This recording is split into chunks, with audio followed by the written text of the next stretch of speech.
आप लोग जो सुनने जा रहे हैं वो शिव जी की पुण्यमयी कथा। शिव पुराण की कथा तो अनंत है, अथाह है, असीमित है।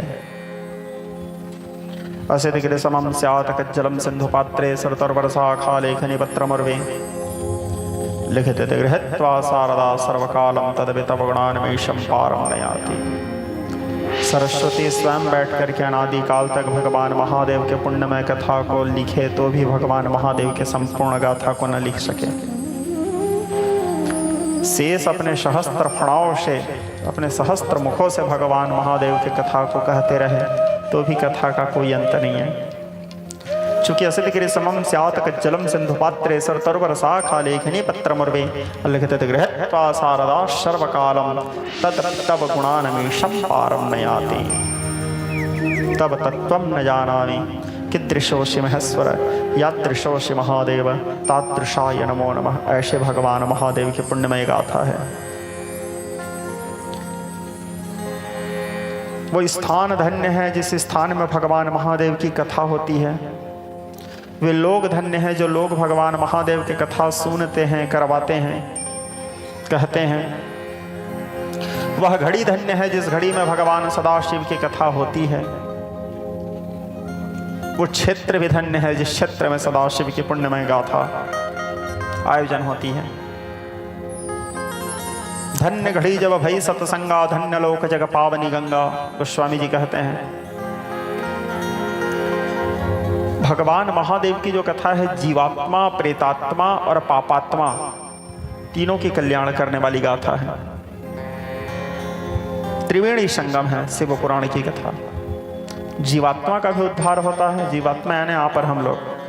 प्रेतात्मा जो भटक रहे आत्मा है, जिनको अधोगति प्राप्त हो चुका है, जो यत्र तत्र प्रेत बन करके भटक रहे हैं, जिनके आत्मा को मुक्ति नहीं मिला है, जो अकाल मृत्यु आदि में मरे हैं, ऐसे जो अधोगति प्राप्त होकर के मरे हुए जीव जन हैं, जो प्रेत बने हुए हैं।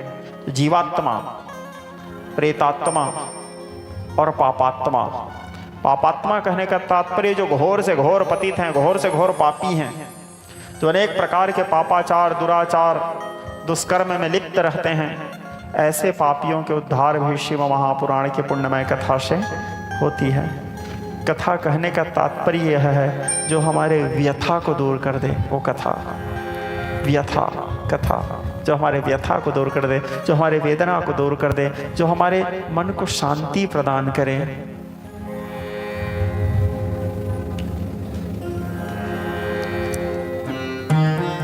शिव महापुराण संसार में सारे अज्ञान तभी तक है जब तक कि शिव महापुराण का उदय न हुआ हो। संसार के सारे झंझाएं भी तभी तक हैं जब तक कि शिव महापुराण का उदय न हुआ हो। सारे तर्क कुतर्क तभी तक हैं जब तक कि शिव महापुराण का उदय न हुआ हो। जिस प्रकार सूर्य के उदय से अंधकार नष्ट हो जाते हैं, ठीक उसी प्रकार शिव महापुराण के उदय से सभी प्रकार के तर्क नष्ट हो जाते हैं, सभी प्रकार के कुतर्क नष्ट हो जाते हैं, सभी प्रकार के अज्ञानता नष्ट हो जाते हैं। ग्रंथों से उठने वाली, पुराणों से उठने वाली जो झंझाएं हैं, वो समस्त झंझाओं का समाधान हो जाता है शिव महापुराण के उदय मात्र से। ये शिव महापुराण के आद्य प्रणेता स्वयं भगवान सदाशिव हैं। स्वयं महादेव ने ही इनका रचना किया है। समय पाकर के फिर महर्षि वेदव्यास जी जब तपस्या किए तो व्यास जी को भगवान सदाशिव प्रदान किए। ये शिव महापुराण जो आपके सामने रखा है, ये संपूर्ण शिव पुराण नहीं है। ठीक है, मार्केट में भी संपूर्ण शिव पुराण नहीं मिलता, हमारे संग्रहालयों में भी नहीं है, क्योंकि जो संपूर्ण शिव पुराण है वो 1,00,000 श्लोकों वाली शिव पुराण थी। कितना श्लोकों वाली? 1,00,000 श्लोकों वाली। उसमें 12 संहिताएं थी। जब भगवान महादेव प्रदान किए वेदव्यास जी को, तो 12 संहिताओं वाले शिव पुराण, 1,00,000 श्लोकों वाली शिव पुराण व्यास जी को भगवान महादेव दिए। देने के बाद फिर व्यास जी उसको सरल रूप से रूपांतरित किए। ये व्यास कौन है? ये महर्षि वेदव्यास जी जो हैं, ये पराशर ऋषि के पुत्र हैं। पराशर कौन है? ये शक्ति जी के पुत्र हैं। शक्ति जी कौन हैं? ये वशिष्ठ जी के पुत्र हैं। वशिष्ठ जी यानी राम जी के गुरु। वशिष्ठ जी कौन है? ये ब्रह्मा जी के पुत्र हैं, मानस पुत्र में से एक। और ब्रह्मा जी नारायण के नाभि कमल से निकले। तो ये महर्षि वेद व्यास जी भगवान के 24 अवतारों में से एक अवतार माने गए हैं। उन्हें ज्ञानावतार माना गया है, जिन्होंने पुराणों की रचना किया। देवी सत्यवती के द्वारा इनका जन्म हुआ, महर्षि पराशर के द्वारा।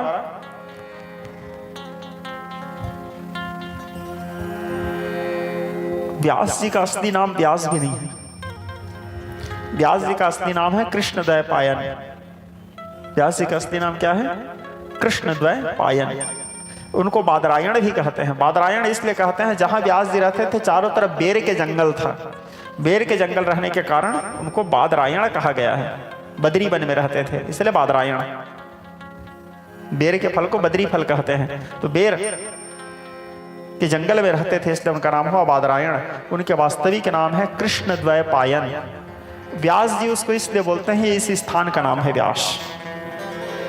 यहाँ जो बैठते हैं उसको व्यास जी बोलते हैं। इस स्थान का नाम है व्यासपीठ। यहाँ जो बैठते हैं उसको व्यास नारायण कहते हैं। तो व्यास जी पुराणों को भाषित किए, लिखे, जनमानस को परोसे, इसीलिए उनको व्यास शब्द से संबोधित किया गया, सम्मान दिया गया। व्यास एक आदर सूचक शब्द है। तो व्यास जी शिव महापुराण, जो भगवान महादेव उनको 1 लाख श्लोकों वाली शिव पुराण प्रदान किए थे, उसको व्यास जी 27,000 श्लोकों वाली शिव पुराण बनाए। ये व्यास जी की रचना है जो सामने रखा है। व्यास जी को महादेव से मिला है। व्यास जीवन में विचार किए 1 लाख श्लोकों वाली महाभारत को तो आजकल कोई पढ़ते हैं नहीं। पढ़ते हो आप लोग? पूरा कंप्लीट तो मैं नहीं पढ़ा हूं महाभारत को अभी तक। ठीक है, 1 लाख श्लोकों वाली महाभारत को तो कोई पढ़ते नहीं। कलयुग के जीव कहां से 1 लाख श्लोकों वाली शिव पुराण को पढ़ेंगे? क्योंकि कलयुग में तो ऐसे जीव ऐसे हैं कि 3 घंटा यदि सत्संग कर लिए तो बहुत है। मुश्किल से 7 दिन आप लोग समय निकालते हो कथा सुनने के लिए, 3 घंटा का समय निकालते हो। उसी को यदि मैं कहीं 10 बजे से कथा शुरू करूं, शाम को 6 बजे तक कथा करूंगा तो आप लोग आना बंद कर दोगे। महाराज विकट चापथेगा बोल के, भारी झेला थे बोल के। अरे कथा कहीं 7 दिन की जगह 21 दिवसीय आयोजन रहे तो व्यक्ति 7 दिन बड़े मुश्किल से समय निकालते हैं, और 7 दिन समय निकाल करके भगवान के पुण्य में कथा श्रवण करते हैं। तो व्यास जी जो थे वो त्रिकालदर्शी थे, अग्रसोची थे, भूत भविष्य वर्तमान के ज्ञाता थे। व्यास जी जानते थे आने वाला जो कलयुग है बड़ा विचित्र कलयुग होने वाला है। भार्या भर्त विरोधनी पुत्र पितृदेषणा कष्ट कलिकलयुगे धन्यामृता ये नरा सुतमान ही मात पिता जब लो अबलान न मुख न देख न लो कलिवार हिवार अकाल परे बिनु अन्न बिना सब लोग मरे। अनेक प्रकार के दुर्भिक्ष होंगे, महामारी होंगे, अकाल होंगे।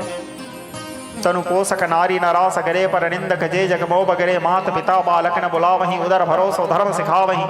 तो व्यास जी इन सभी चीजों को दिमाग में लेते हुए, अपने विचार में रखते हुए उस 1 लाख श्लोक शिव पुराण को 700 श्लोकों वाली शिव पुराण बनाए।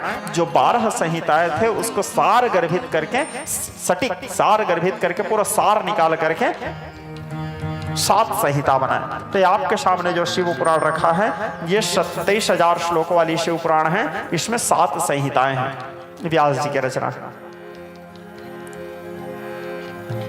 निमिषारण्य तीर्थ में सूत जी महाराज व्यासपीठ में मंचस्थ थे। सौनक आदि के ऋषि बड़े जिज्ञासा भाव को लेकर के बैठे थे। वहां बृहत सत्संग चल रहा था।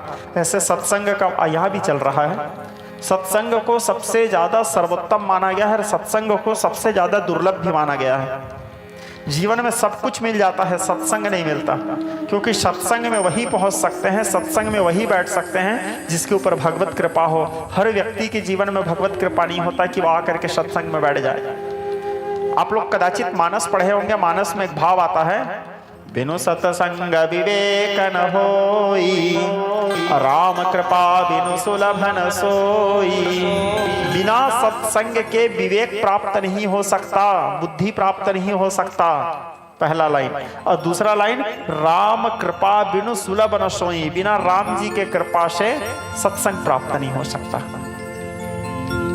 आप लोग यदि यहाँ बैठे हो तो ये कहीं ना कहीं उस परमात्मा की, नारायण जी की कृपा है जो आप लोग यहाँ बैठे हो। यहाँ हर व्यक्ति आकर के नहीं बैठ सकता, यहाँ हर व्यक्ति आकर के, क्योंकि स्पष्ट गोस्वामी जी लिख रहे हैं। आप लोग खुद सोचो, क्या चारामा में इतनी आबादी है, इस क्षेत्र में इतनी आबादी है, यहाँ केवल वही पहुंच पाएंगे। बिनु, गोस्वामी जी लिख रहे हैं मानस में, बिनु सत्संग विवेक न होई, राम कृपा बिनु सुलभ न सोई। बिना राम के कृपा से इस स्थान में सामने से व्यक्ति गुजर जाएगा, लेकिन सत्संग में नहीं घुस पाएगा, आके नहीं बैठ पाएगा।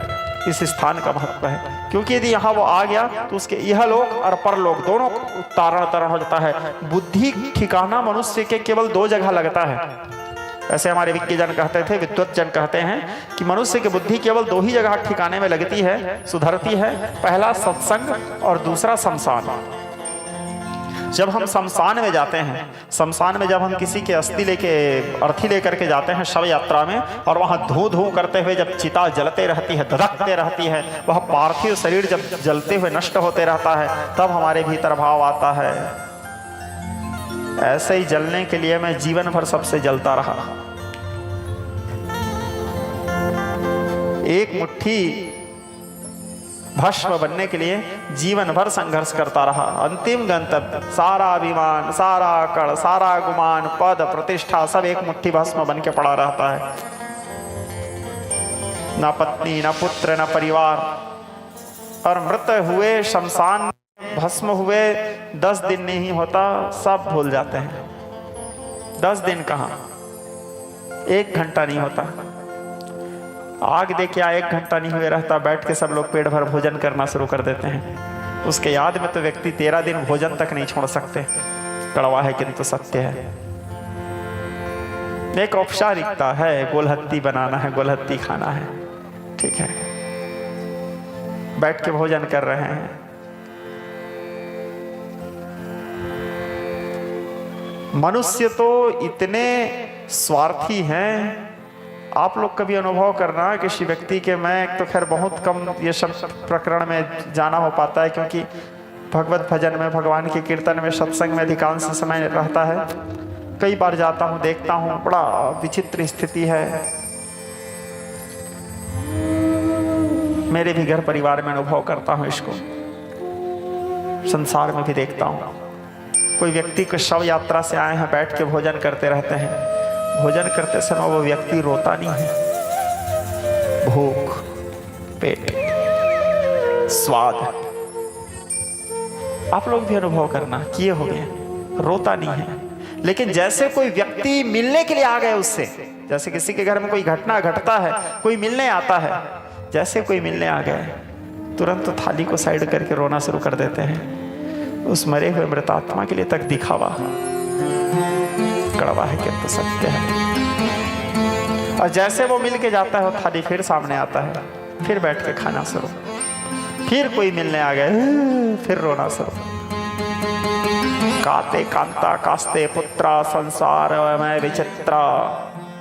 इसीलिए विज्ञजन कहते हैं, सतग्रंथ कहते हैं, न संसार में कोई किसी के पुत्र हैं, न कोई किसी के पिता हैं।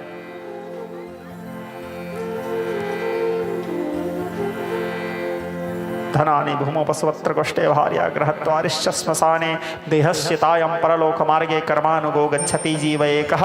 कर्म के अनुसार जीव अकेला जाता है, हमारे साथ जाने वाला कोई नहीं है। वो माँ इतना प्रेम करते रहती है, कोई माँ अपने बेटा और बेटी के साथ चले जाते हैं क्या उसके मरने से? कोई बाप चला जाता है? अरे वो पत्नी खुद चले जाती है क्या किसी के पति मरने से? पति जाता है क्या किसी के पत्नी मरने से? गोस्वामी तुलसीदास लिखते हैं, स्वार्थ लागी करे सब प्रीति, सुर नर नाग सबही के रीति। सब एक दूसरे से स्वार्थ में जुड़े हुए हैं, सब एक दूसरे से स्वार्थ में प्रेम करते हैं। चाहे वो सुर हो, देवता हो, नर हो, मनुष्य हो, नाग हो, कोई भी योनि हो, निस्वार्थ प्रेम तो केवल हमसे परमात्मा करते हैं, निश्चल प्रेम केवल हमसे ईश्वर करते हैं।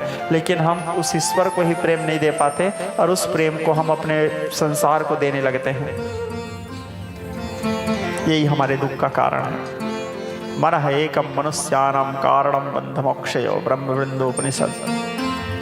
मनुष्य के मन ही है जो उसको या तो बंधन में डालता है या उसको मुक्ति दिलाता है।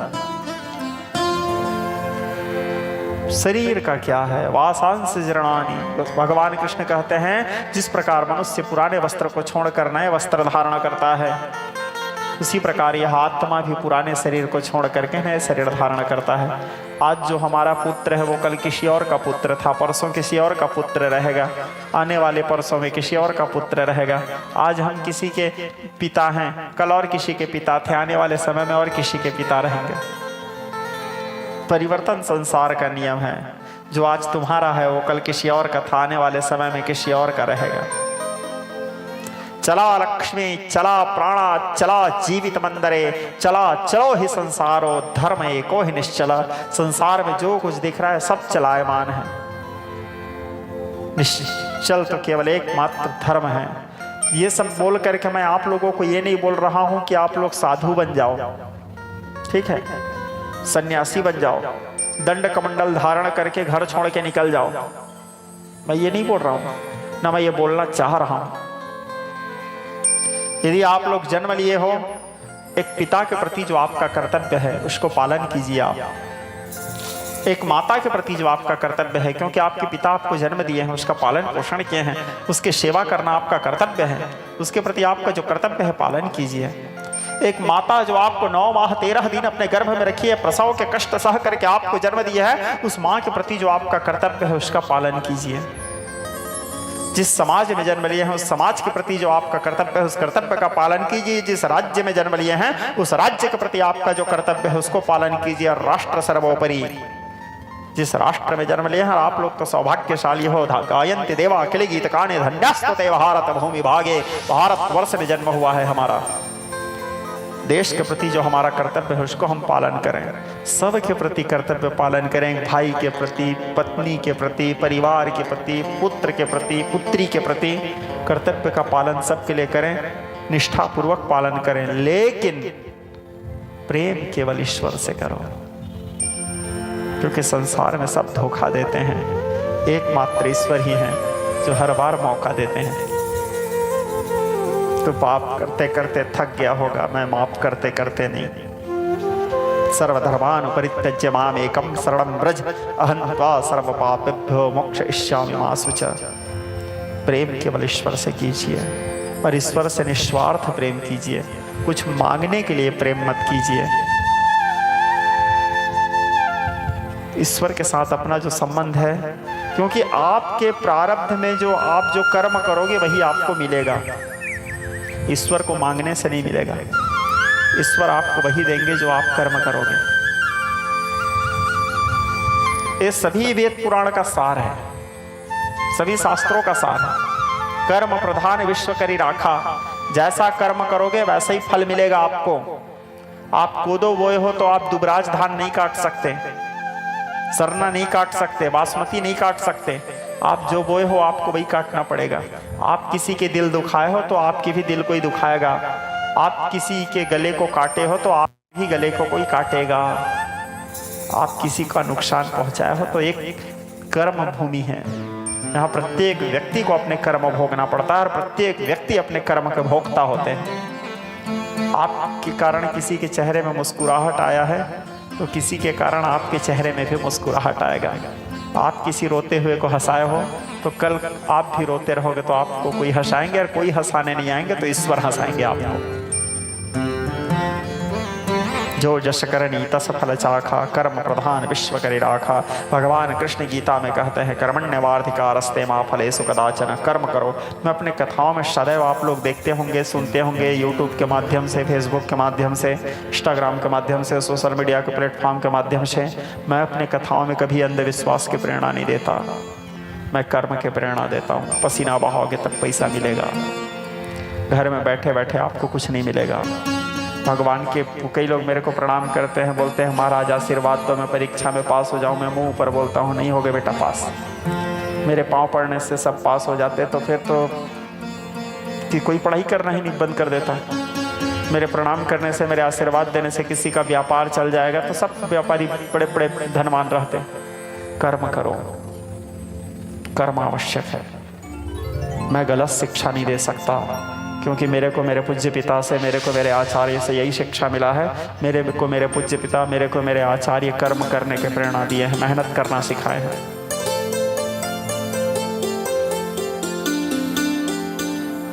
कर्म प्रधान विश्व निराखा, कर्म करो, भगवान के प्रति आस्था रखो, भगवान के प्रति विश्वास रखो, अटूट विश्वास रखो, अंधविश्वास नहीं।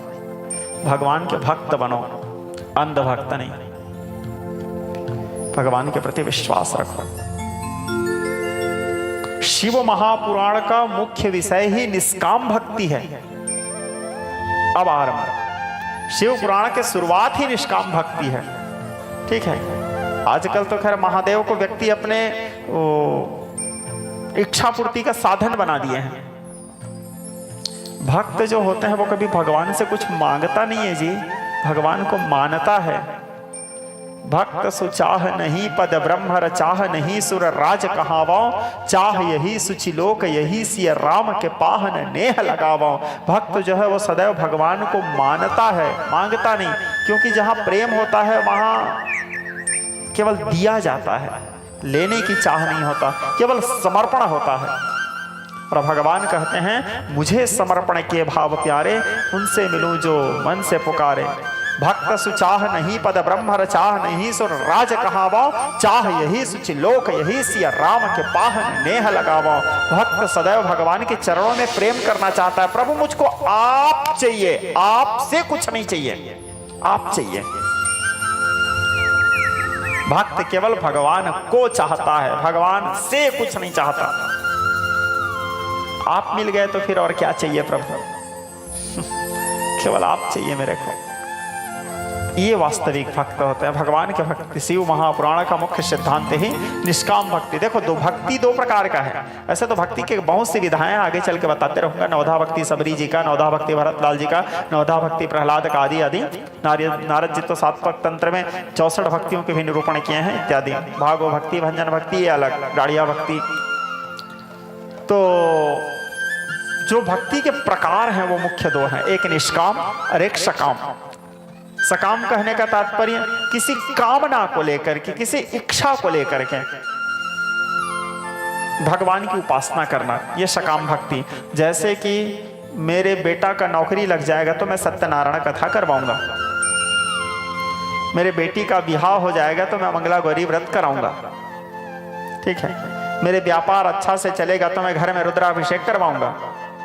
यानी किसी भी ऐसे कामनाओं को लेकर के भगवान की उपासना करना, उसको बोलते हैं सकाम भक्ति। हालांकि वो भी भक्ति है, कर तो रहे हैं किसी भी रूप से भगवान की भक्ति, वो भी निंदनीय नहीं है। वो जो क्रिया है, वो जो विधा है, वो भी सुंदर विधा ही है, वो भी भगवान के भक्ति में ही गिनती आता है। और एक होता है निष्काम, जिसके मन में कोई उद्देश्य नहीं, कोई लक्ष्य नहीं, कोई केंद्र नहीं, केवल मात्र जिसको भगवान से मतलब है, जो करता है केवल भगवान के लिए करता है। उसको भगवान से कुछ नहीं चाहिए, उसको भगवान चाहिए। ये एक भक्ति है, इसको बोलते हैं निष्काम भक्ति। तो दोनों भक्ति है, दोनों भक्ति अपने अपने स्थान में महत्व रखती है। लेकिन भगवान जो है वो निष्काम भक्तों को ज्यादा पसंद करते हैं। भगवान को जो है निष्काम भक्त लोग बड़े प्रिय होते हैं।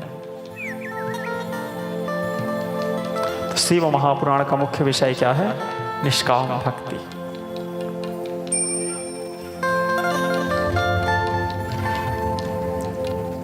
तो सूत जी महाराज बैठे हुए थे, बड़ा बृहद सत्संग हो रहा था। सत्संग बहुत दुर्लभ है श्रोता समाज, मैंने आपको बताया ना।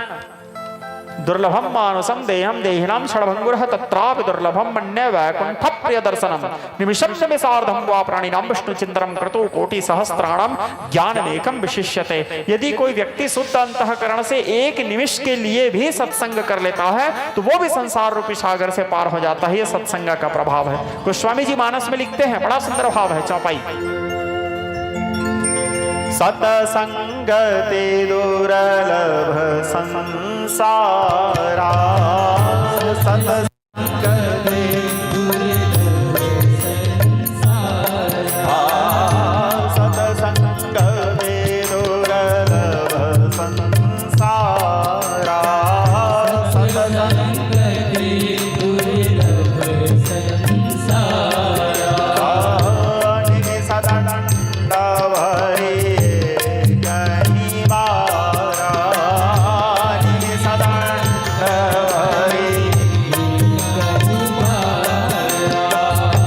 धन्य घड़ी जावा भई सतसंगा, धन्य घड़ी जावा भई सतसंगा, धन्य घड़ी जावा भई सतसंगा, धन्य घड़ी जावा भई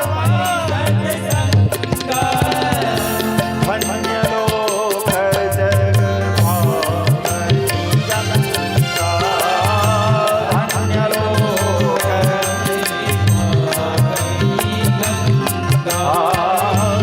धन्य लोक जग पावनी गंगा, धन्य लोक धन्य घड़ी जब भई सतसंगा। आपको थोड़ी देर पहले ही मैं बताया था, कोई स्थान धन्य है, वे लोग धन्य है, कोई घड़ी धन्य है जिस घड़ी में भगवान की सत्संग होती है, भगवान की कथा होती है। तो निमिषारण्य तीर्थ में सौनक आदि ऋषि बैठे हुए थे, सूत जी महाराज कथा वाचन कर रहे थे। सूत जी से सौनक आदि ऋषि पूछे कि हे गुरुदेव, आपके मुख से तो हम बहुत सुंदर सुंदर कथाओं को सुने हैं, रघुनाथ जी के पुण्यमय गाथाओं को सुने हैं, जगदम्बा की पुण्यमय कथाओं को हम श्रवण किए हैं, भगवान श्री हरि नारायण के अनेक अवतारों के बारे में कथा सुने हैं, जिसमें भगवान कभी मत्स्य कुर्म वराहं च नृसिंह वामनं तथा राम राम रामश्च बुद्ध कल की दशस्मृत दशावतार भगवान के 24 अवतार की कथाओं को सुने हैं हम, जिसमें भगवान अनेक बार यदा यदा हि धर्मस्य ग्लानिर्भवति भारत अभ्युत्थानं धर्मस्य तदात्मानं सृजाम्यहं वैत्राणाय साधूनां विनाशाय च निष्कृतां धर्म संस्थापनार्थाय संभवामि युगे युगे। अनेक युग में अनेक प्रकार के रूप धारण करके भगवान निज इच्छा निर्मित तनु अपने इच्छा से अपने तन की रचना करते हैं और भारावतारणम उभार हरण करने के लिए आते हैं। और भगवान अनेक प्रकार की लीला करते हुए उभार हरण करके पुनः भगवान परम धाम गमन करते हैं। ऐसे पुण्य में बहुत से कथाओं को हम श्रवण किए हैं, हालांकि हम तृप्त नहीं हुए हैं, हालांकि हम तृप्त नहीं हुए हैं। क्यों तृप्त नहीं हुए हैं? क्योंकि भगवान के कथा को सुनने के बाद जो व्यक्ति तृप्त हो जाता है, समझ लो कि वो व्यक्ति भगवान के कथा को सुना ही नहीं। कैसे नहीं सुना? रामचरित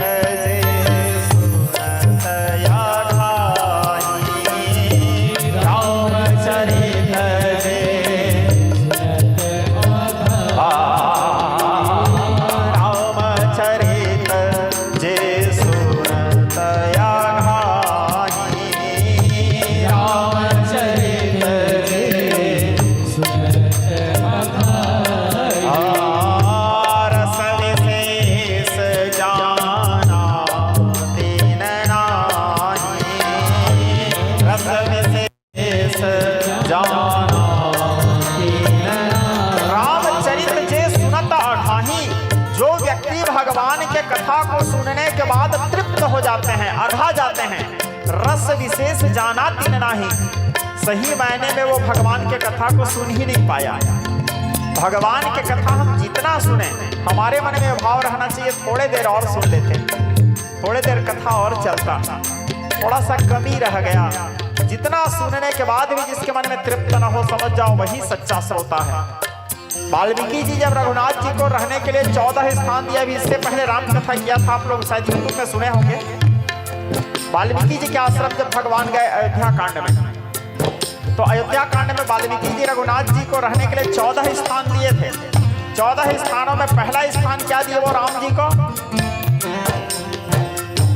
जिनके श्रावण समुद्र समान कथा तुम्हारे सुभग सरिनाना, जिनके श्रावण समुद्र समान कथा तुम्हारे भरहि निरंतर होहि न पूरे, भरहि निरंतर, जिनके श्रवण समुद्र समाना, जिनके कान समुद्र के समान है, और आपकी कथा सुरसरी गंगा नदी के समान है। समुद्र में कितने भी नदियां जाकर के मिल जाती है, समुद्र कभी ये नहीं कहता हो रहने दो मैं तृप्त हो गया, समुद्र कभी नहीं बोलता। ठीक उसी प्रकार जो भगवान की कितना भी कथा सुने, जिसके मन में कभी तृप्ति ना हो, आप उनके हृदय में निवास करो। वाल्मीकि जी पहला स्थान दिए राम। वाल्मीकि जी बोले हैं आप उनके हृदय में निवास करो। जिनके श्रवण समुद्र समाना कथा तुम्हारे सुभग सरिनाना। सूत जी बैठे हैं विशाल तीर्थ में, सौनक आदि ऋषि उनसे अपने भाव मन के भाव को व्यक्त किए। तो हम तो आपके मुख से अनेक कथा सुने। हे सूत जी, अब आप हमको कोई ऐसे कथा सुनाओ जिस कथा को सुनने से जीवात्मा प्रेतात्मा कथा है जिसे मैं अभी तक तुम लोगों को नहीं सुनाया। उस कथा के श्रवण से जीवात्मा प्रेतात्मा और पापात्मा तीनों का उद्धार हो जाता है शिव महापुराण के श्रवण से। संसार के सारे अज्ञानता तभी तक है जब तक शिव महापुराण का उदय न हुआ हो। सारे जड़ता तभी तक है जब तक शिव महापुराण का उदय न हुआ हो। तब फिर सौनक आदि ऋषि बोले तो आप कृपा करके ऐसे कोई दृष्टांत बताओ, क्योंकि बिना दृष्टांत के सिद्धांत समझ नहीं आता। दृष्टांत कहने का तात्पर्य पूरा व्याख्या, सिद्धांत यानी सार एक लाइन में। कोई दृष्टांत बताओ। तब श्री सूत जी महाराज कहे ऋषियों, पुराने समय की बात है, समुद्री तटवर्ती प्रदेश में एक वास्कल नाम करके ग्राम। सूत जी बोले अब दृष्टांत समझाए, सिद्धांत को समझाने के लिए व्याख्या किए। समुद्री तटवर्ती प्रदेश में एक वास्कल ग्राम था। जिस वास्कल ग्राम में ऐसे तो चारों वर्ण के लोग रहते थे, ब्राह्मण क्षत्रिय आदि, लेकिन उस ग्राम में ब्राह्मणों की संख्या ज्यादा थी। और संयोगवश दुर्भाग्यपूर्ण बात है, उस गांव के सारे ब्राह्मण लोग दुराचारी थे, सब मांस मदिरा ग्रहण करने वाले सब। जबकि ब्राह्मण तो जगत वंद्य है, उसको पृथ्वी के देवता माना गया है। बंदो प्रथम महेश्वर चरणा।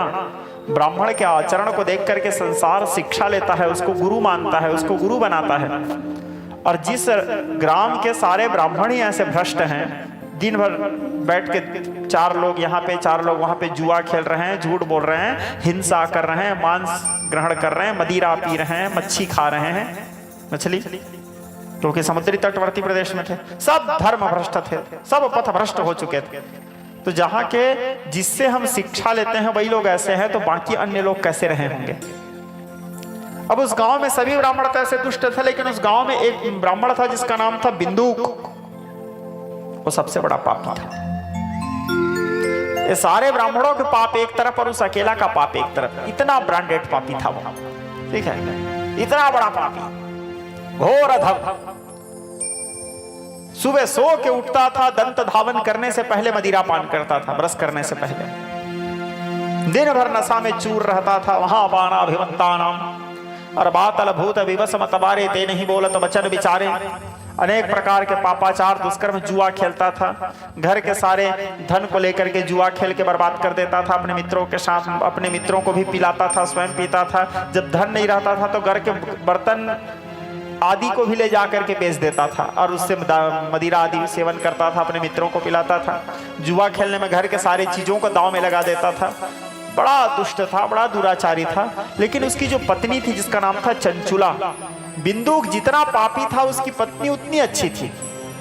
सहज, मृदुभाषी, एकदम मीठा वाणी बोलने वाली, सरल, ईश्वर के चरणों में अटूट विश्वास रखने वाली, भगवान के बड़े भाव से सेवा भी करती थी वो, और अपने पति को भगवान मान करके सेवा करती थी। भले उसके पति पापी था, दुराचारी था, लेकिन उसकी जो पत्नी थी, एक पत्नी के लिए तो उसके पति ब्रह्मा, पति विष्णु, पति देवो महेश्वर।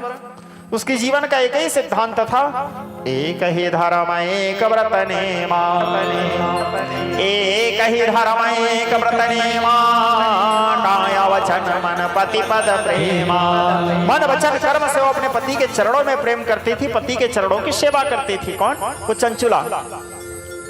उसके पति रोज आता था रात को नशे में चूर होकर के, अपने पत्नी को मारता था, पीटता था, बाल को पकड़ के घसीटता था। उसके छोटे छोटे बच्चे थे, वो लोग देखते थे। मैं अपने पिछले कथाओं में इसका व्याख्या भी किया हूँ, आप लोग सुने होंगे। जिस स्थान में नारी का सम्मान नहीं होता उस स्थान में दुनिया के कोई देवी देवता निवास नहीं करते। आप मेरे पिछले राम कथा में सुने होंगे, नहीं सुने होंगे तो घर जाने के बाद खाली समय निकाल के मेरे अभी इससे पहले जो राम कथा हुआ था रायपुर में, उसको जरूर सुनिएगा, ठीक है। यत्र नार्यस्ते पूज्यन्ते रमन्ते तत्र देवताः। जिस स्थान में, जिस घर में नारी का सम्मान होता है, संसार के सारे देवी देवता उस घर में निवास करते हैं। और आपके घर में यदि कोई नारी की आंख से आंसू निकल रहा है, कोई नारी दुखी है, रो रही है, और आप घर में अनेक प्रकार के पूजा पाठ कर रहे हो, अनुष्ठान कर रहे हो, तो फिर वो सब पाखंड है। नारी का सम्मान करना सीखो, चाहे वो बेटी हो, चाहे वो बहन हो, चाहे वो पत्नी हो, चाहे वो माँ हो, क्योंकि नारी को प्रकृति का श्रृंगार माना गया है। परमात्मा के बनाए गए सृष्टि में सबसे सुंदर सृष्टि माना गया है नारी को। नारी के बिना सृष्टि अधूरा है, जन्मदात्री है वो। भले संसार उसको अबला बोलते हैं, वो अबला नहीं, सबला है। जिसके उर से नर जन्म लिया, नर क्यों उसको कहता अबला। वो तो पुरुष को जन्म देती है और वही पुरुष उसको अबला कहता है। नारी के सम्मान करना सीखो, नारी के आदर करना सीखो, चाहे वो आपकी पुत्री के रूप में हो, चाहे वो आपके पत्नी के रूप में हो, चाहे वो आपकी बेटी के रूप में हो, चाहे कोई भी रहे। नारी जगत भगवती राधा के कलांश माना गया है। राधा रानी किशोरी जी, श्यामा जी के अंश से नारी जगत की उत्पत्ति माना गया है। साक्षात भगवती पार्वती के अंश है। बिंदु को अपनी पत्नी को मारता था, पीटता था, रोती थी, चीखती थी, उसके बच्चे लोग देखते थे, अपने माँ को मार खाते, दुखी हो जाते थे। ऐसे कर करके बिंदु के घर का सारा धन भी नष्ट हो गया। अब नारी का सम्मान नहीं हो रहा है तो घर में तो लक्ष्मी का नाश होगा ही, क्योंकि घर की लक्ष्मी ही रो रही है, कहाँ से घर में लक्ष्मी ठहरेगा। दूसरा, मांस मदिरा उसके घर में पक रहा है, मदिरा पान हो रहा है, तो कहाँ से लक्ष्मी ठहरेगी। लक्ष्मी जी को पवित्र स्थान चाहिए, लक्ष्मी जी को स्वच्छता प्रिय है, लक्ष्मी जी को पवित्रता प्रिय है। पवित्रता के कारण तो महालक्ष्मी श्रेया ब्राह्मणों के घर को छोड़ करके श्रेया चांडुलानी के घर चले गई थी। आप लोग मेरे लक्ष्मी पुराण के मार्गशीर्ष मास की महिमा शायद हमारे यूट्यूब में अपलोड हुआ होगा। सूरज जी अपलोड किया हो क्या मार्गशीर्ष मास महिमा, अगहन गुरुवार वाला कथा? हाँ, तो शायद कहीं के कथा में उसको व्याख्या किया था। जब जो अगहन गुरुवार आप लोग मानते हो ना, सुबह उठ करके पूजा करते हैं, तो उस समय की जो कथा है वो कब से शुरू हुआ, उसका विधि क्या है, उसका विधान क्या है, सब चीज़ों को विस्तार से वर्णन किया हुआ हमारे यूट्यूबर महोदय डाले हैं, शायद उसको कटिंग करके। तो महालक्ष्मी जी, जब श्री क्षेत्र की चर्चा है, आपको सारगर्भित रूप से बताता हूँ, कभी उसको भी सुनिएगा। तो श्री क्षेत्र की चर्चा है, सुबह किसी के घर में पवित्रता नहीं था। जब महालक्ष्मी भ्रमण करने निकली तो वहां के ब्राह्मण लोग बिस्तर में सोए हैं, ब्राह्मण घर की नारियां भी बिस्तर में सोई हैं। एक श्रेया चांडुलानी थी, अब उसके घर के द्वार में सुंदर गोबर से लीप करके आच्छादित की थी, रंगोली बनाई हुई थी, सुंदर दीप मालाएं सुसज्जित थी। घर में आग में अंगार जो होता है उसमें गुड़ और घी का होम दी थी। महालक्ष्मी को गुड़ और घी का होम बहुत प्रिय है। और सुंदर हुलहुली नाद करते हुए घंटा ध्वनि के साथ, उसको कोई मंत्र वंत्र आता नहीं था, बड़े भाव से महालक्ष्मी की पूजा कर रहे थे। सुगंध को सूंघी, उसके घर के स्वच्छता को देखी, घर के द्वार के बाहर के पवित्रता को देखी। घर के आगे में केला के पत्ता सुशोभित हैं, आम के पल्लव सुशोभित हैं। महालक्ष्मी वहाँ के सारे नगरवासियों को छोड़ करके श्रेया चांडुरानी के घर में प्रवेश की और श्रेया चांडुरानी के घर में बैठ करके पूजन प्राप्त करती है और श्रेया चांडुरानी को आशीर्वाद भी दी, उसको धन धान्य वैभव प्रदान की। बड़ा अद्भुत कथा है लक्ष्मी पुराण की कथा। तो मेरे बताने का तात्पर्य है, महालक्ष्मी को स्वच्छता प्रिय है, पवित्रता प्रिय है, शुद्धता प्रिय है। तो उसके घर में लक्ष्मी भी धीरे धीरे धन नष्ट होने लगा, एक एक दाना के लिए मोहताज, अन्न चिंता अपराभुक्ता। अब खाने के लिए उसके घर में अन्न नहीं, पहनने के लिए वस्त्र नहीं। उसके बच्चे लोगों का पढ़ाई बंद हो गया, बच्चे लोग स्कूल जाना बंद कर दिए, बच्चे लोगों के पास भी पहनने के लिए वस्त्र नहीं, उसके पत्नी चंचुला के पास भी पहनने के लिए वस्त्र नहीं। अब उसके तो इतना स्थिति, जबकि समय में वो उसके गांव का मालगुजार था, बिंदु सबसे बड़े पैसा वाला था। अब उसके घर धीरे धीरे ऐसा हो गया कि एक एक दाना अन्न के लिए मोहताज। कभी 3 दिन भोजन नहीं बनता था, 1 दिन भोजन बनता था, कभी 5 दिन भोजन नहीं बनता था। रहेगा ही नहीं तो घर में भोजन कहाँ से बनेंगे। कभी 8 दिन भोजन नहीं बनता था। बच्चे लोग भूख में तड़पते रहते थे, रोते रहते थे। छोटे छोटे अबोध अबोध बच्चे अपने माँ से चीखते हुए कहते थे, माँ बिना कपड़ा के तो रह लेते थे वो लोग। उसके माँ भी एक साड़ी को जैसे तैसे लपेट करके जीवन यापन कर लेती थी चंचुला। बच्चे लोग भूख में चीखते थे, रोते थे, बोले माँ भूख लगा है, माँ कुछ खाने का नहीं है माँ। अपने बच्चों की इस स्थिति उसके माँ से देखा नहीं गया। तड़पते तड़पते कभी कितना पानी पिला पिला के रखेगी माँ, कभी बच्चे लोग बेहोश हो जाते थे। हताश होकर के चंचुला पदभ्रष्ट हो गई। हताश होकर एक व्यापारी के साथ अंग संग करती है। व्यापारी उसको धन दे के संतुष्ट करता है। धन से, उसी धन से फिर वो अपने बच्चों के लिए अनाज लाती है, भोजन पकाती है, बच्चों को भोजन कराती है। तो उसके भ्रष्ट होने का कारण कौन था? उसके पति। पहले तो वो सती थी, पातिव्रता थी, सत्य के पथ पे चलती थी, अपने पति को भगवान मानती थी। लेकिन उसके पत्नी ना चाहते हुए स्थिति ऐसा आ गया, बच्चों के गला घोट के तो नहीं मार देगी ना। हताश होकर पदभ्रष्ट हो गई। अब व्यापारी लोग आते थे, धनवान लोग आते थे, धनाढ्य लोग आते थे, उसको धन दे के संतुष्ट करते थे। वो अपने बच्चों को भोजन कराना शुरू की, बच्चों के लिए वस्त्र खरीदी थी, वस्त्र पहनाती थी, स्वयं भी वस्त्र पहनना शुरू की।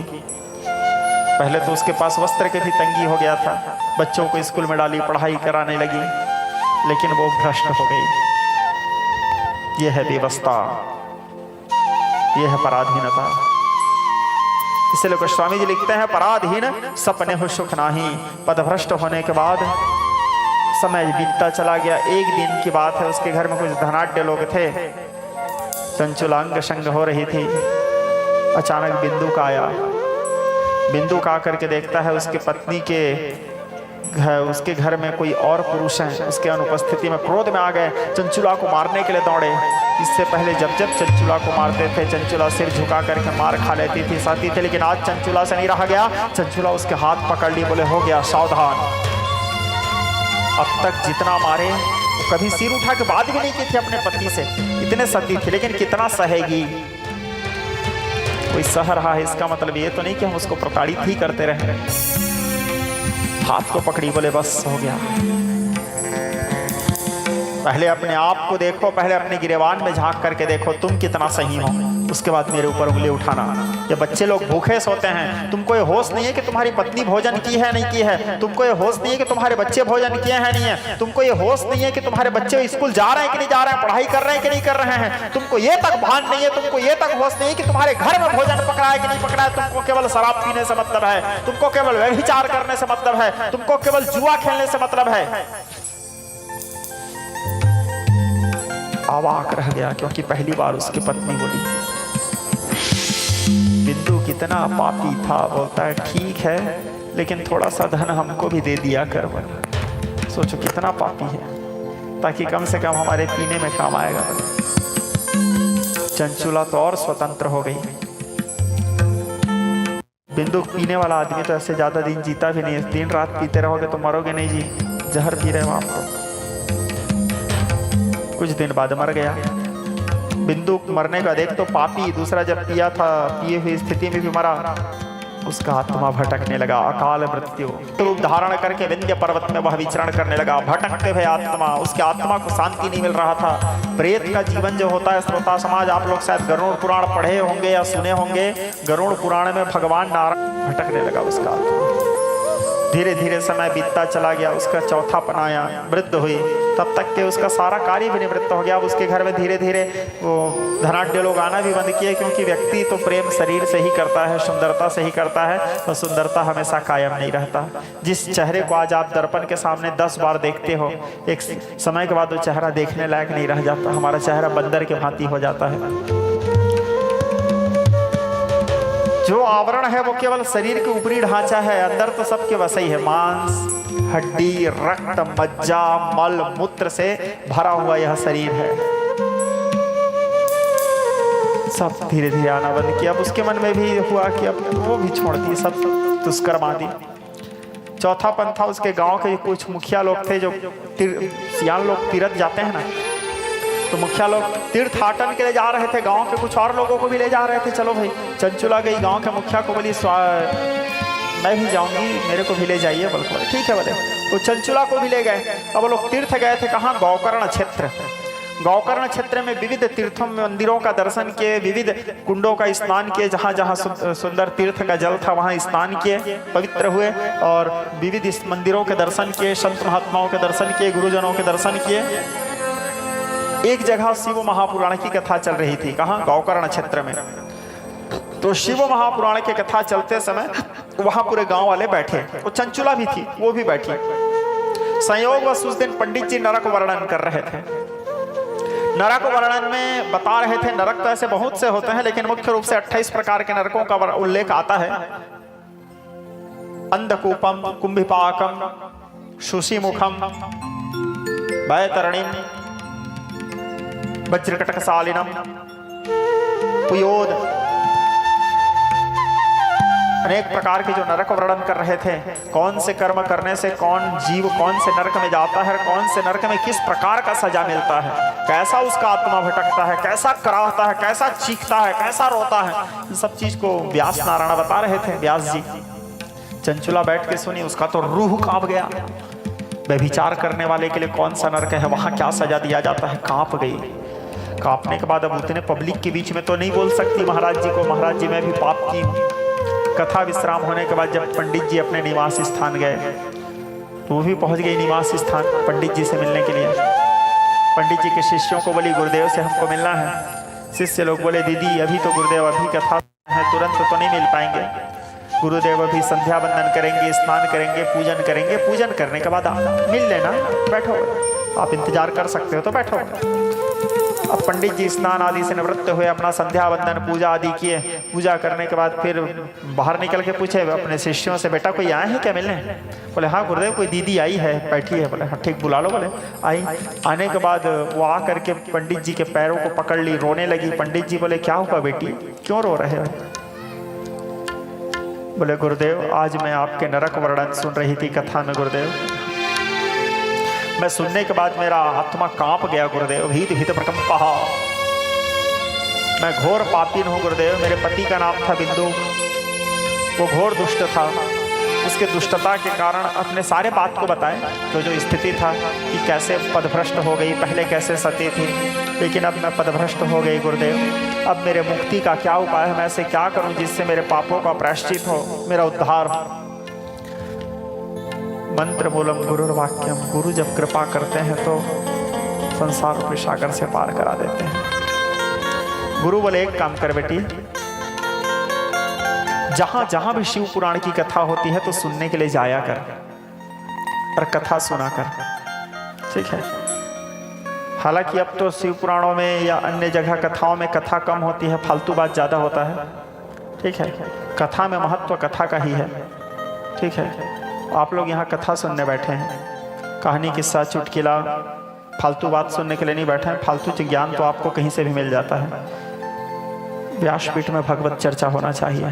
तो पंडित जी बोले बेटी जहाँ भी शिव पुराण की कथा होती है बैठ के बड़े भाव से शिव पुराण की कथा को सुना कर, और सुनने के बाद पंचाक्षर मंत्र का जाप किया कर। नमः शिवाय या शिवाय नमः, शिव जी के मंत्र क्या है जनमानस के लिए? शिव पुराण के अनुसार नमः शिवाय, सबके लिए जब मंत्र यही बताया गया, और विशेष करके पुरुषों के लिए नमः शिवाय और मातृ शक्तियों के लिए शिवाय नमः, ये शिव पुराण कहता है।